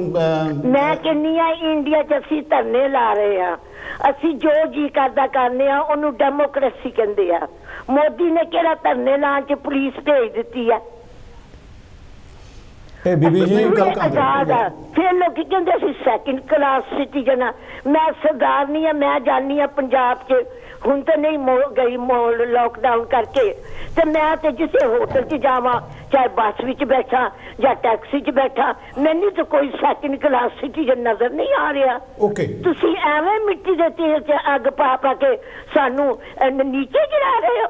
ਅਸੀਂ ਸਰਦਾਰ ਸ਼ੇਰ ਆ, ਅਸੀਂ ਸਭ ਤੋਂ ਉੱਚੇ ਆ, ਸਾਨੂੰ ਕੋਈ ਸੈਕਿੰਡ ਕਲਾਸ ਸਿਟੀਜ਼ਨ ਕਹਿ ਕੇ ਦੇਖੇ। ਸ਼ੇਰ ਪੰਜਾਬ ਇੰਗਲੈਂਡ 'ਚ ਬਲੇਮ ਕਾਹਦੇ ਕਰਦੇ ਫਿਰਦੇ ਆ ਜੀ? ਨਹੀਂ ਆਪਾਂ ਉਹਨਾਂ ਦੀ ਜਵਾਬ 'ਚ ਗੱਲ ਕਰਾਂਗੇ। ਆਪਣੇ ਦੇਸ਼ ਦੀ ਗੱਲ ਹੈ, ਉਹਦੇ 'ਚ ਰੇਪ ਵੀ ਆ, ਕਰਪਸ਼ਨ ਵੀ ਆ, ਬੁਰਾਈਆਂ ਵੀ ਆ, ਪਰ ਉਹ ਸਾਰੇ ਦੇਸ਼ ਵਿੱਚ ਆ। ਅੱਜ ਹੀ ਮੈਂ ਦੇਖਿਆ ਸੀ ਕਿ ਪੇਪਰ 'ਚ ਪੜ੍ਹਿਆ ਲੰਡਨ 'ਚ ਇੱਕ ਔਰਤ ਨੇ ਬੈਨੀਫਿਟ 5 ਵਾਰੀ 5 ਐਡਰੈਸ ਬਦਲ ਕੇ ਲਏ ਆ। ਹੁਣ ਸਾਨੂੰ ਦੇਖੋ ਸਾਡੇ ਕੋਲ ਇੱਥੇ ਇਹ ਬਟਨ ਹੈਗਾ ਵੀ ਅਸੀਂ ਤੁਹਾਡੀ ਗੱਲ ਕੱਟ ਸਕਦੇ, ਪਰ ਅਸੀਂ ਗੱਲ ਨਹੀਂ ਕੱਟਦੇ ਹੁੰਦੇ।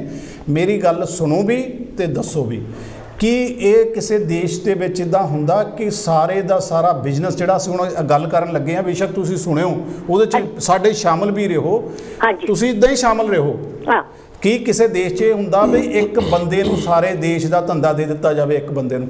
ਹੁਣ ਤੁਸੀਂ ਬੋਲਣਾ ਨੀਗਾ, ਅਸੀਂ ਤੁਸੀਂ ਲਾਈਵ ਰਹਿਣਾ ਕਾਲ ਤੇ, ਅਸੀਂ ਇੱਕ ਗੱਲ ਕਰਨ ਲੱਗੇ ਆ, ਤੁਸੀਂ ਬਾਅਦ ਵਿੱਚ ਜਦੋਂ ਸਾਡੀ ਗੱਲ ਮੁੱਕ ਜੂਗੀ ਦੱਸਿਓ ਕਿ ਇਹ ਸਹੀ ਗੱਲ ਆ ਜੀ। ਤੁਸੀਂ ਸੁਣੋ ਜੀ, ਰਾਮਦੇਵ ਦੀ ਗੱਲ ਕਰ ਰਹੇ ਆ, ਜਿਹੜਾ ਸਰੋਂ ਦਾ ਤੇਲ ਆ ਉਹ ਤੁਸੀਂ ਨਹੀਂ ਜੀ ਬੋਲਣਾ, ਹੁਣ ਅਸੀਂ ਜਦੋਂ ਕਹੋਗੇ ਉਦੋਂ ਹਾਂਜੀ ਕਹਿਣਾ, ਤੁਸੀਂ ਸੁਣਨਾ ਬਸ। ਤੁਸੀਂ ਦੱਸੋ ਜੀ ਵੀ ਜਿਹੜਾ ਸਰੋਂ ਦਾ ਤੇਲ ਆ ਉਹ ਹੁਣ ਪ੍ਰਾਈਮ ਮਿਨਿਸਟਰ ਕਹਿ ਰਿਹਾ ਵੀ 200 ਲੀਟਰ 200 ਰੁਪਏ ਇਸ ਕਰਕੇ ਹੋ ਗਿਆ ਵੀ ਪਹਿਲਾਂ ਪਿਓਰ ਨਹੀਂ ਸੀ, ਤੇ ਤੁਰੰਤ ਬਾਅਦ ਜਿਹੜੀ ਇੱਕ ਫੈਕਟਰੀ ਆ ਉਹ ਰਾਮਦੇਵ ਦੀ ਸੀਲ। ਮੈਂ ਤੁਹਾਨੂੰ ਉਹੀ ਦੱਸਦਾ, ਦੇਖੋ ਇਹ ਅਨਪੜ੍ਹ ਗਵਾਰ ਲੋਕ ਭਾਵੇਂ ਕੱਪੜਿਆਂ ਦੇ ਵਿੱਚ ਜਿਹੜਾ ਬਾਬਾ ਰਾਮਦੇਵ ਬਣਿਆ ਫਿਰਦਾ, ਇਹਨੇ ਪਹਿਲਾਂ ਇਹ ਕਿੱਦਾਂ ਇਹ ਡਾਕਟਰਾਂ ਦਾ ਸਾਡੇ IMA ਦਾ ਕਿੱਦਾਂ ਮਜ਼ਾਕ ਉਡਾਇਆ, ਰਾਈਟ, ਉਹਨੂੰ ਕਿੱਦਾਂ ਮੂਰਖ ਸਮਝਿਆ ਵੀ ਇਹਨਾਂ ਲੋਕਾਂ ਨੂੰ ਇਹ ਐਲੋਪੈਥੀ ਜਿਹੜੀ ਦਵਾਈ ਆ ਇਹਨਾਂ ਦੇ ਨਾਲ ਲੋਕਾਂ ਦੀਆਂ ਬਹੁਤ ਸਾਰੀਆਂ ਮੌਤਾਂ ਹੁੰਦੀਆਂ, ਤੇ ਪਰ ਜਿਹੜੀ ਹੋਮਿਓਪੈਥੀ ਦਵਾਈ ਆ ਜਾਂ ਹੋਮਿਓਪੈਥੀ ਦੇ ਨਾਲ ਲੋਕਾਂ ਦੇ ਇਲਾਜ ਹੁੰਦੇ ਆ। ਇਹ ਬੰਦੇ ਨੇ ਮੂਰਖਤਾ ਦੀ ਕਿੱਥੋਂ ਤੱਕ ਇਹ ਹੱਦ ਤੱਕ ਗਿਆ ਦੇਖੋ, ਚਾਹੇ ਕਰੋਨਾ ਦੀ ਮਹਾਮਾਰੀ ਹੋਵੇ, ਇਹ ਜਿਹੜਾ ਸਾਰਾ ਇਲਾਜ ਆ ਉਹ ਸਾਇੰਟੀਫਿਕ ਤਰੀਕੇ ਦੇ ਨਾਲ ਡਾਕਟਰਾਂ ਨੇ ਇਹ ਚਾਲ ਜੀ ਲੱਭਿਆ ਜੀ, ਤੇ ਡਾਕਟਰਾਂ ਦੇ ਇਲਾਜ ਦੇ ਮੁਤਾਬਕ ਹੀ ਸਾਰਿਆਂ ਦੇ ਦੇਸ਼ਾਂ ਦੇ ਵਿੱਚ ਉਹ ਇਲਾਜ ਜਿਹੜੇ ਵੈਕਸੀਨ ਆ ਉਹ ਲੱਗੀ ਆ। ਪਰ ਇਹਨੇ ਜਿਹੜਾ ਇਹ ਇੰਡੀਅਨ ਡਾਕਟਰਾਂ ਦਾ ਮਜ਼ਾਕ ਉਡਾਇਆ, ਉਹ ਕਿੱਦਾਂ IMA ਨੇ ਉਹਨੂੰ 1000 ਕਰੋੜ ਦੀ ਮੁੜ ਕੇ ਉਹਨੂੰ ਨੋਟਿਸ ਭੇਜਿਆ ਗਿਆ ਆ।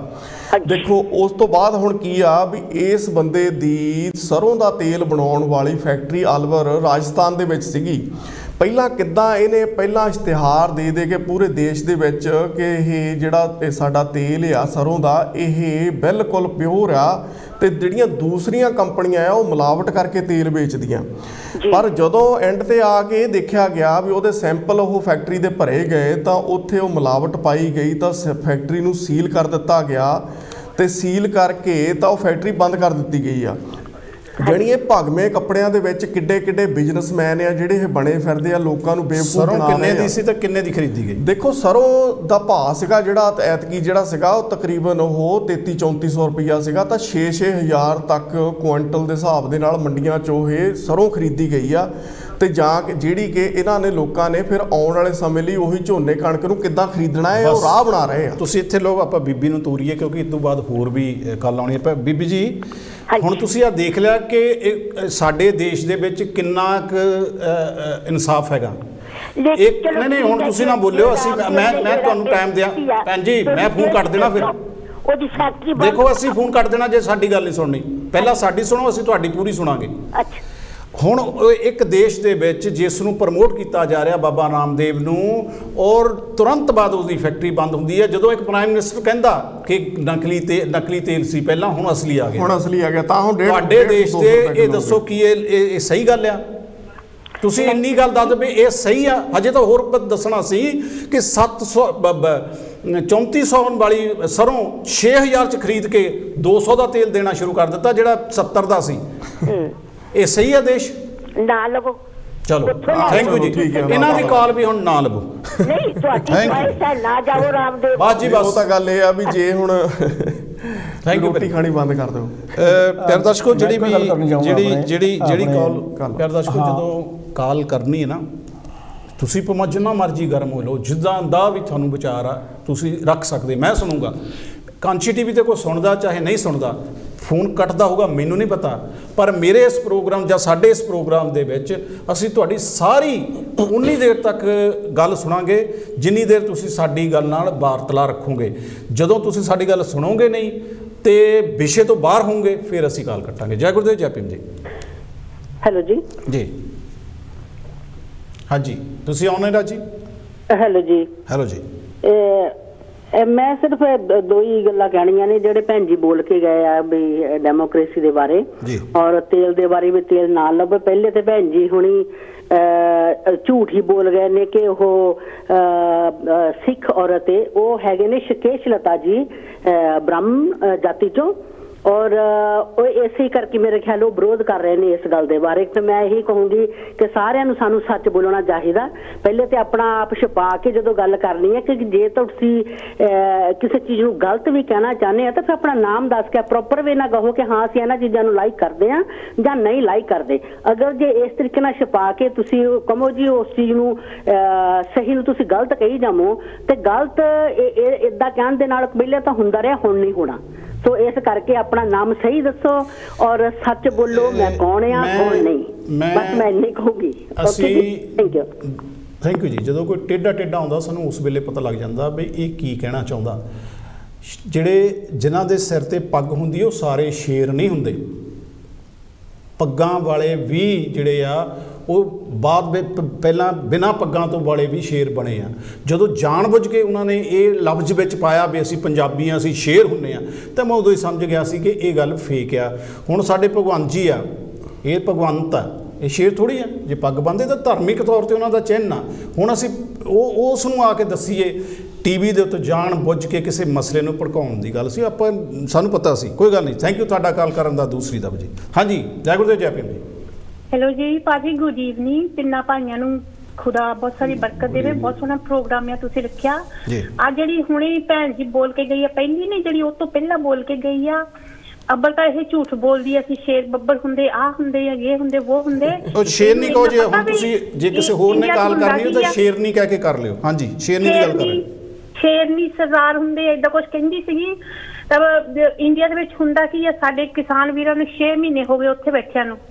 ਧੁੱਪ ਕੀ ਠੰਡ ਕੀ ਸਾਰੀ ਉਹਨੇ ਆਪਣੇ ਉੱਪਰ ਕੀਤੀ ਆ। ਲੋਕ ਰਾਜ ਹੋਵੇ ਤਾਂ ਕੋਈ ਲੋਕਾਂ ਦੀ ਗੱਲ ਸੁਣੇ, ਹੈਨਾ। ਤੇ ਜਿਹੜਾ ਵੀ ਕੋਈ ਕਾਲਰ ਆਉਂਦਾ ਐਨੀ ਬੇਫਜ਼ੂਲ ਟਾਈਮ ਵੇਸਟ ਕਰਦਾ ਆ, ਉਹਨਾਂ ਨੂੰ ਗੱਲ ਤੇ ਜੋ ਵਿਸ਼ਾ ਰੱਖਿਆ ਉਹਦੇ ਤੇ ਗੱਲ ਕਰਨੀ ਚਾਹੀਦੀ ਆ। ਭਾਈਓ ਪ੍ਰੋਗਰਾਮ ਬਹੁਤ ਸੋਹਣਾ ਆ। ਕੀ ਪੰਜਾਬ ਖੁਦਾ ਤੁਹਾਨੂੰ ਆਸ਼ੀਸ਼ ਤੇ ਬਰਕਤ ਦੇਵੇ, ਕੰਛੀ ਟੀਵੀ ਨੂੰ ਬਰਕਤ ਦੇਵੇ। ਥੈਂਕ ਯੂ, ਬਹੁਤ ਮਿਹਰਬਾਨੀ ਆ ਜੀ। ਇਹ ਜਿਹੜੇ ਸਾਡੇ ਪ੍ਰਚਾਰਕ ਹੈ ਨਾ, ਉਹਨਾਂ ਨੇ ਆਪਣੀਆਂ ਰੋਟੀਆਂ ਸੇਕਣ ਦੇ ਲਈ ਧਰਮ ਦਾ ਮੋੜ ਹੀ ਹੋਰ ਪਾਸੇ ਕੱਟ ਦਿੱਤਾ। ਅੱਜ ਅਸੀਂ ਉਹ ਗੱਲ ਨਹੀਂ ਕਰਨੀ ਚਾਹੁੰਦੇ। ਜਾਣ-ਬੁੱਝ ਕੇ ਜਦੋਂ ਕਿਤੇ ਗੱਲ ਨਹੀਂ ਬਣਦੀ ਉਸ ਵੇਲੇ ਅਸੀਂ ਆਪਣੇ ਧਰਮ ਦੇ ਸਹਾਰਾ ਲੈ ਕੇ, ਜਦ ਕਿ ਧਰਮ ਦਾ ਸਹਾਰਾ ਨਹੀਂ ਲੈਣਾ ਚਾਹੀਦਾ। ਇਨਸਾਨ ਨੂੰ ਆਪਣੇ ਵਿਚਾਰਾਂ ਦੇ ਨਾਲ ਉੱਚਾ ਉੱਠਣਾ ਚਾਹੀਦਾ। ਵਿੱਚ ਸ਼ੇਰ ਹੁੰਦੇ ਆ ਜਾਂ ਇਹ ਕਿਤੇ ਫੇਰ ਗੱਲ ਕਰਦੇ ਆ, ਕੋਈ ਇਹ ਗੱਲ ਕਰਨ ਵਾਲੀ ਨਹੀਂ। ਪਿਆਰੇ ਦਰਸ਼ਕੋ, ਸ਼ਬਦਾਂ ਦਾ ਹੇਰ ਫੇਰ ਕਰੀਦਾ। ਅੱਜ ਮੈਂ ਇੱਕ ਸ਼ਬਦ ਤੁਹਾਡੇ ਲੈ ਕੇ ਆਇਆ, ਮਰਾਸ, ਜਾਣੀ ਮਰਾਸੀ। ਜਿਹੜੇ ਮਰਾਸੀ ਲੋਕ ਆ ਉਹਨਾਂ ਨੂੰ ਜ਼ਿਆਦਾਤਰ ਜਿਹੜੇ ਗਾਉਣ ਵਾਲੇ ਆ ਉਹਨਾਂ ਨੂੰ ਕਿਹਾ ਜਾਂਦਾ। ਮਰਾਸ ਅਸਲ ਵਿੱਚ ਸ਼ਬਦ ਹੈਗਾ ਗੁਣ। ਮਰਾਸ ਹੁੰਦਾ ਗੁਣ। ਹਾਂਜੀ, ਗੁਣ ਹੁੰਦਾ। ਉਹ ਆਪਸ ਵਿੱਚ ਜਦੋਂ ਕੋਈ ਗੱਲ ਕਰਦੇ ਵੀ ਆਪਣਾ ਮਰਾਸ ਅਸੀਂ ਦੂਜੇ ਨੂੰ ਨਹੀਂ ਦੇਣਾ। ਜਾਣੀ ਉਹ ਜਿਹੜੇ ਲੋਕ ਆ, ਮੀਰ ਆਲਮ ਲੋਕ ਜਿਹੜੇ ਆ, ਉਹ ਮਰ ਜਾਂਦੇ ਆ। ਉਹਨਾਂ ਦੇ ਅੰਦਰਲੀ ਕਲਾ ਉਹਨਾਂ ਦੇ ਨਾਲ ਹੀ ਲੂਹ ਹੋ ਜਾਂਦੀ ਆ, ਲੇਕਿਨ ਉਹ ਆਪਣੇ ਟੱਬਰ ਤੋਂ ਬਿਨਾਂ ਕਿਸੇ ਹੋਰ ਨੂੰ ਮਰਾਸ ਨਹੀਂ ਦਿੰਦੇ। ਜਾਣੀ ਆਪਣਾ ਗੁਣ ਨਹੀਂ ਦਿੰਦੇ, ਉਹ ਆਪਣੇ ਬੱਚਿਆਂ ਨੂੰ ਗੁਣ ਦੇਣਗੇ।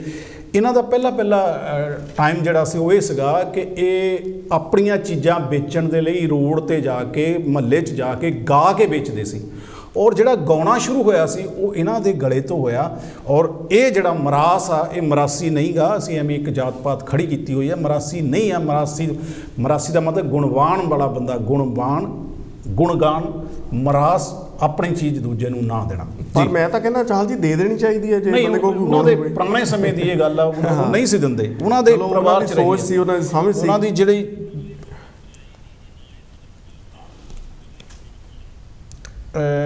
ਨਵੀਂ ਖਬਰ ਇਹ ਆ ਵੀ ਅਗਲਾ ਪ੍ਰੋਗਰਾਮ ਜਿਹੜਾ ਕੁਲਵੰਤ ਜੀ ਕਰਨਗੇ। ਜੇਕਰ ਸਾਡੇ ਦੂਸਰੇ ਪ੍ਰੈਜੈਂਟਰ ਨਾ ਆਏ ਤਾਂ ਕੁਲਵੰਤ ਜੀ ਤੇ ਭਗਵੰਤ ਜੀ ਕਰਨਗੇ। ਮੈਨੂੰ ਜਾਣਾ ਪੈਣਾ, ਕੋਈ ਹੋਰ ਕੰਮ ਸੀ। ਸੋ ਪਿਆਰੇ ਦਰਸ਼ਕੋ, ਕਿ ਗੱਲ ਇਹ ਹੈਗੀ ਆ ਕਿ ਅਸੀਂ ਆਪਣੀ ਗੁਣ ਨੂੰ ਹੋਰ ਭਾਵ ਦੇ ਨਾਲ ਬਣਾ ਲੈਂਦੇ ਹਾਂ। ਹਾਂਜੀ, ਆਪਾਂ ਤੇਲ ਦੀ ਗੱਲ ਕਰਦੇ ਸੀ ਜੀ, ਉਹ ਥੋੜੀ ਜਿਹੀ ਕਰ ਲਈਏ 2 ਮਿੰਟ। ਹਾਂਜੀ, ਉਹ ਤੇਲ ਦੀ ਤਾਂ ਆਪਣੀ ਗੱਲ ਕੰਪਲੀਟ ਹੋ ਗਈ ਸੀ। ਲੰਬੀ ਹੋ ਗਈ ਕੁਛ। ਹਾਂ, ਉਹ ਕੰਪਲੀਟ ਹੋ ਗਈ ਸੀ। ਦੇਖੋ, ਤੇਲ ਦਾ ਮੋਦੀ ਗਵਰਨਮੈਂਟ ਨੇ, ਈਵਨ ਮੋਦੀ ਨੇ ਟਵੀਟ ਕੀਤਾ, ਜਾਂ ਮੋਦੀ ਨੇ ਇਹ ਕਿਹਾ, ਮੋਦੀ ਜਾਣੀ ਕਿ ਦੇਸ਼ ਦਾ ਪ੍ਰਧਾਨ ਮੰਤਰੀ ਹੈ। ਦੇਖੋ ਚਾਹਲ ਜੀ, ਜੇ ਪ੍ਰਧਾਨ ਮੰਤਰੀ ਨੂੰ ਸਰੋਂ ਦੇ ਤੇਲ ਦੇ ਬਾਰੇ ਗੱਲ ਕਰਨੀ ਪੈ ਰਹੀ ਆ ਲੋਕਾਂ ਦੇ ਵਿੱਚ, ਤਾਂ ਪ੍ਰਧਾਨ ਮੰਤਰੀ ਦੀ ਜਿਹੜੀ ਜੌਬਸ ਹੈਗੀਆਂ ਉਹ ਕਿੱਥੇ ਜਾਣਗੀਆਂ ਫਿਰ? ਇਹਦਾ ਮਤਲਬ ਉਹ ਤਾਂ ਫਿਰ ਹੋਰ ਕਿਸੇ ਨੂੰ ਦੇਣੀਆਂ ਪੈਣਗੀਆਂ। ਜੀ ਜੀ। ਸੋ ਇਹੋ ਜਿਹੇ ਹਾਲਾਤ ਦੇਸ਼ ਦੇ ਅੱਜ ਬਣਾਤੇ ਆ ਵੀ ਪ੍ਰਧਾਨ ਮੰਤਰੀ ਨੂੰ ਇਹ ਤੇਲ ਦੇ ਉੱਤੇ ਗੱਲ ਕਰਨੀ ਪੈ ਰਹੀ ਆ ਕਿ ਪਹਿਲਾਂ ਜਿਹੜਾ ਤੇਲ ਸੀਗਾ ਉਹ ਮਿਲਾਵਟ ਵਾਲਾ ਸੀ, ਇਸ ਕਰਕੇ ਸਸਤਾ ਸੀਗਾ। ਜਿਹੜਾ ਹੁਣ ਮਹਿੰਗਾ ਹੋ ਗਿਆ ਉਹਦੇ ਕਾਰਨ ਇਹ ਨੇ 170-80 ਰੁਪਏ ਜਿਹੜਾ ਲੀਟਰ ਆ ਉਹ ਸਰੋਂ ਦਾ ਤੇਲ ਹੋ ਗਿਆ, ਜਾਂ 200 ਰੁਪਏ ਦੇ ਕਰੀਬ ਹੋ ਗਿਆ, 200 ਰੁਪਏ ਲੀਟਰ ਆ ਵੀ ਉਹ ਹੁਣ ਮਿਲਾਵਟ ਆ ਜਿਹੜੀ ਹੁਣ ਉਹ ਬੰਦ ਹੋ ਗਈ ਹੈ। ਇਸ ਕਰਕੇ ਉਹਦੇ ਭਾਅ ਜਿਹੜੇ ਆ ਵੱਧ ਗਏ ਆ। ਇਹਨਾਂ ਨੂੰ ਪੁੱਛਣ ਵਾਲਾ ਹੋਵੇ ਵੀ ਜਿਹੜੀ 34-3500 ਦਾ ਜਿਹੜਾ ਤੁਸੀਂ ਭਾਅ ਰੇਟ ਸਰੋਂ ਦਾ ਉਹ ਨਿਰਧਾਰਿਤ ਕੀਤਾ ਸੀਗਾ, ਤੁਸੀਂ ਫਿਰ 6-6000 ਨੂੰ ਕਿਉਂ ਚੱਕੀ ਆ ਉਹ, ਰਾਈਟ। ਸੋ ਇਸ ਲਈ ਇਹ ਆਉਣ ਵਾਲੇ ਸਮੇਂ ਦੇ ਵਿੱਚ ਰਾਹ ਪੱਧਰੇ ਕਰ ਰਹੇ ਆ। ਦੇਖੋ ਚਾਹਲ ਜੀ, ਮੰਡੀਆਂ ਦੇ ਵਿੱਚ ਕਿੱਦਾਂ ਇਹ ਲੋਕਾਂ ਨੂੰ ਬਰਗਲਾਉਣਗੇ, ਕਿਉਂਕਿ ਇਹਨਾਂ ਨੇ ਇਹੀ ਸਿਸਟਮ ਤਾਂ ਲਿਆਉਣਾ ਆ ਜਿਹੜਾ ਕਿਸਾਨਾਂ ਦੇ ਖਿਲਾਫ ਲਿਆਉਣਾ ਆ। ਸੋ ਇਹੀ ਚੀਜ਼ਾਂ ਆ। ਦੇਖੋ ਹੁਣ ਇਹਨਾਂ ਨੇ ਸ਼ੁਰੂਆਤ ਕਰ ਦਿੱਤੀ ਆ, ਫਿਰ ਅੰਬਾਨੀਆਂ ਅਡਾਨੀਆਂ ਨੇ ਵੀ ਇਹ ਸਾਰਾ ਕੁਝ ਕਰਨਾ। ਜੇ ਮਿਰਚਾਂ ਆਉਂਦੀਆਂ ਮੰਡੀਆਂ ਦੇ ਵਿੱਚ ਜਾਂ ਹੋਰ ਫਸਲਾਂ ਆ ਜਿਹੜੀਆਂ ਆਉਂਦੀਆਂ, ਜਾਂ ਛੋਲਿਆਂ ਦੀ ਕੋਈ ਗੱਲ ਨਹੀਂ ਕਰਦਾ ਹੈਗਾ, ਕਿਉਂਕਿ ਉਹ ਤਾਂ ਚੱਕਣ ਨੂੰ ਕੋਈ ਤਿਆਰ ਹੀ ਨਹੀਂ ਹੈਗਾ, ਹੈ ਨਾ। ਸੋ ਇਦਾਂ ਦੀ ਗੱਲ ਸੀ। ਮੋਦੀ ਦੀ ਲੋਕਪ੍ਰਿਯਤਾ ਅੱਗੇ ਨਾਲੋਂ ਘਟ ਰਹੀ ਹੈ ਜਾਂ ਵੱਧ ਰਹੀ ਹੈ? ਤੁਹਾਡੇ ਕੋਲ 1.5 ਮਿੰਟ 'ਚ ਹੀ ਦੱਸਣਾ। ਦੇਖੋ ਲੋਕਪ੍ਰਿਯਤਾ ਇਹ ਹੁਣ ਗੱਲ ਸਾਹਮਣੇ ਆਈ ਆ ਥੋੜ੍ਹੇ ਦਿਨਾਂ ਦੇ ਵਿੱਚ, ਜਿਹੜਾ ਜੰਜਾਲ RSS ਦੇ ਵਿੱਚ ਤੇ ਮੋਦੀ ਦੇ ਵਿੱਚ, ਹੁਣ ਅਮਿਤ ਸ਼ਾਹ ਦੇ ਵਿੱਚ, ਦੋਨਾਂ ਦੇ ਵਿੱਚ ਖੜਾ ਹੁੰਦਾ ਦਿਸ ਰਿਹਾ ਹੈ। ਤੇ ਨਾਲ ਤੀਜਾ ਜੇ ਨਾਲ ਰਿਲੇਟ ਕਰੀਏ ਤਾਂ ਯੂਪੀ ਦੀ ਗੌਰਮੈਂਟ ਆ, ਉਹ ਜੋਗੀ ਆ, ਆਦਿੱਤਿਆਨਾਥ ਜੋਗੀ। ਇਹ ਕਿੱਦਾਂ ਜਿਹੜੀਆਂ ਬੰਗਾਲ ਦੀਆਂ ਇਲੈਕਸ਼ਨਾਂ ਹਾਰੀਆਂ ਚਾਹਲ ਜੀ, ਉਹਦੇ ਨਾਲ ਜਿਹੜਾ ਆ ਇਹ ਮੋਦੀ ਦਾ ਚਿਹਰਾ ਆ ਹੁਣ ਲੋਕਾਂ ਦੇ ਵਿੱਚੋਂ ਲੋਕਪ੍ਰਿਯ ਜਿਹੜੀ ਆ ਉਹਦੀ ਖਤਮ ਹੋ ਰਹੀ ਆ। ਇਹ ਸ਼ੰਕਾ ਜ਼ਾਹਰ ਕਰ ਰਹੀ ਆ RSS ਜੀ, ਕਿਉਂਕਿ RSS ਦੇ ਜਿਹੜੇ ਮਨਸੂਬੇ ਆ ਉਹ ਬਹੁਤ ਵੱਡੇ ਤੇ ਲੰਮੇ ਸਮੇਂ ਲਈ ਆ। ਉਹਨਾਂ ਨੇ ਟਰਾਈ ਇਹ ਕਰਨੀ ਆ ਵੀ ਜਿੰਨਾ ਚਿਰ ਇਹ ਸਾਡੇ ਫਾਇਦੇਮੰਦ ਸੀਗਾ ਉਹਨਾਂ ਚਿਰ ਇਹ ਤੋਂ ਕੰਮ ਲੈ ਲਿਆ, ਹੁਣ ਇਹ ਲੋਕਾਂ ਦੇ ਵਿੱਚੋਂ ਇਹ ਜਾ ਰਿਹਾ ਆ, ਤਾਂ ਸਾਨੂੰ ਕੋਈ ਹੋਰ ਚਿਹਰਾ ਆ ਜਿਹੜਾ ਮੋਹਰੇ ਲਿਆਉਣਾ ਪਊਗਾ, ਤਾਂ ਕਿ ਫਿਰ ਇਹੋ ਜਿਹੇ ਮੁੜ ਕੇ ਲੋਕਾਂ ਨੂੰ ਲੋਲੀਪੌਪ ਦੇ ਕੇ ਝੂਠ ਬੋਲ ਕੇ ਤਾਂ ਕਿ ਮੁੜ ਕੇ 5-7 ਸਾਲ ਫਿਰ ਇਹ ਕਿਸੇ ਤਰੀਕੇ ਨਾਲ ਸਰਕਾਰ ਬਣਾਉਣ। ਜੀ ਪਿਆਰੇ ਦਰਸ਼ਕੋ, ਅੱਜ ਦਾ ਇਹ ਪ੍ਰੋਗਰਾਮ ਇੱਥੇ ਹੀ ਸਮਾਪਤ ਹੁੰਦਾ ਹੈ। ਬਹੁਤ ਸਾਰੀਆਂ ਗੱਲਾਂ ਰਹਿ ਗਈਆਂ ਨੇ, ਕਰਾਂਗੇ ਫਿਰ ਵੀ। ਅਗਰ ਕਿਸੇ ਨੂੰ ਮੇਰੇ ਕੋਈ ਸ਼ਬਦ, ਮੇਰੀ ਕੋਈ ਬਾਣੀ ਬੋਲਣ 'ਤੇ ਤਕਲੀਫ ਹੋਈ ਹੈ, ਪ੍ਰੋਬਲਮ ਹੋਈ, ਮੈਂ ਉਹਦੇ ਲਈ ਮਾਫੀ ਮੰਗਦਾ। ਮੇਰੀ ਕਦੇ ਵੀ ਭਾਵਨਾ ਕਿਸੇ ਦਾ ਹਿਰਦੇ ਦਿਖਾਉਣਾ ਨਹੀਂ ਹੁੰਦਾ। ਸੋ ਗੱਲਬਾਤ ਕਰਦੇ ਹਾਂ, ਕਿਤੇ ਵੀ ਕੋਈ ਵੀ ਕੋਤਾਹੀ ਹੋ ਗਈ ਹੋਵੇ ਤਾਂ ਮਾਫੀ ਚਾਹਾਂਗੇ। ਅੱਜ ਦਾ ਪ੍ਰੋਗਰਾਮ ਇਸ ਦੇ ਨਾਲ ਸਮਾਪਤ ਹੁੰਦਾ। ਜੈ ਗੁਰਦੇਵ। ਸਾਰਿਆਂ ਨੂੰ ਸਤਿ ਸ੍ਰੀ ਅਕਾਲ। ਜੈ ਗੁਰਦੇਵ।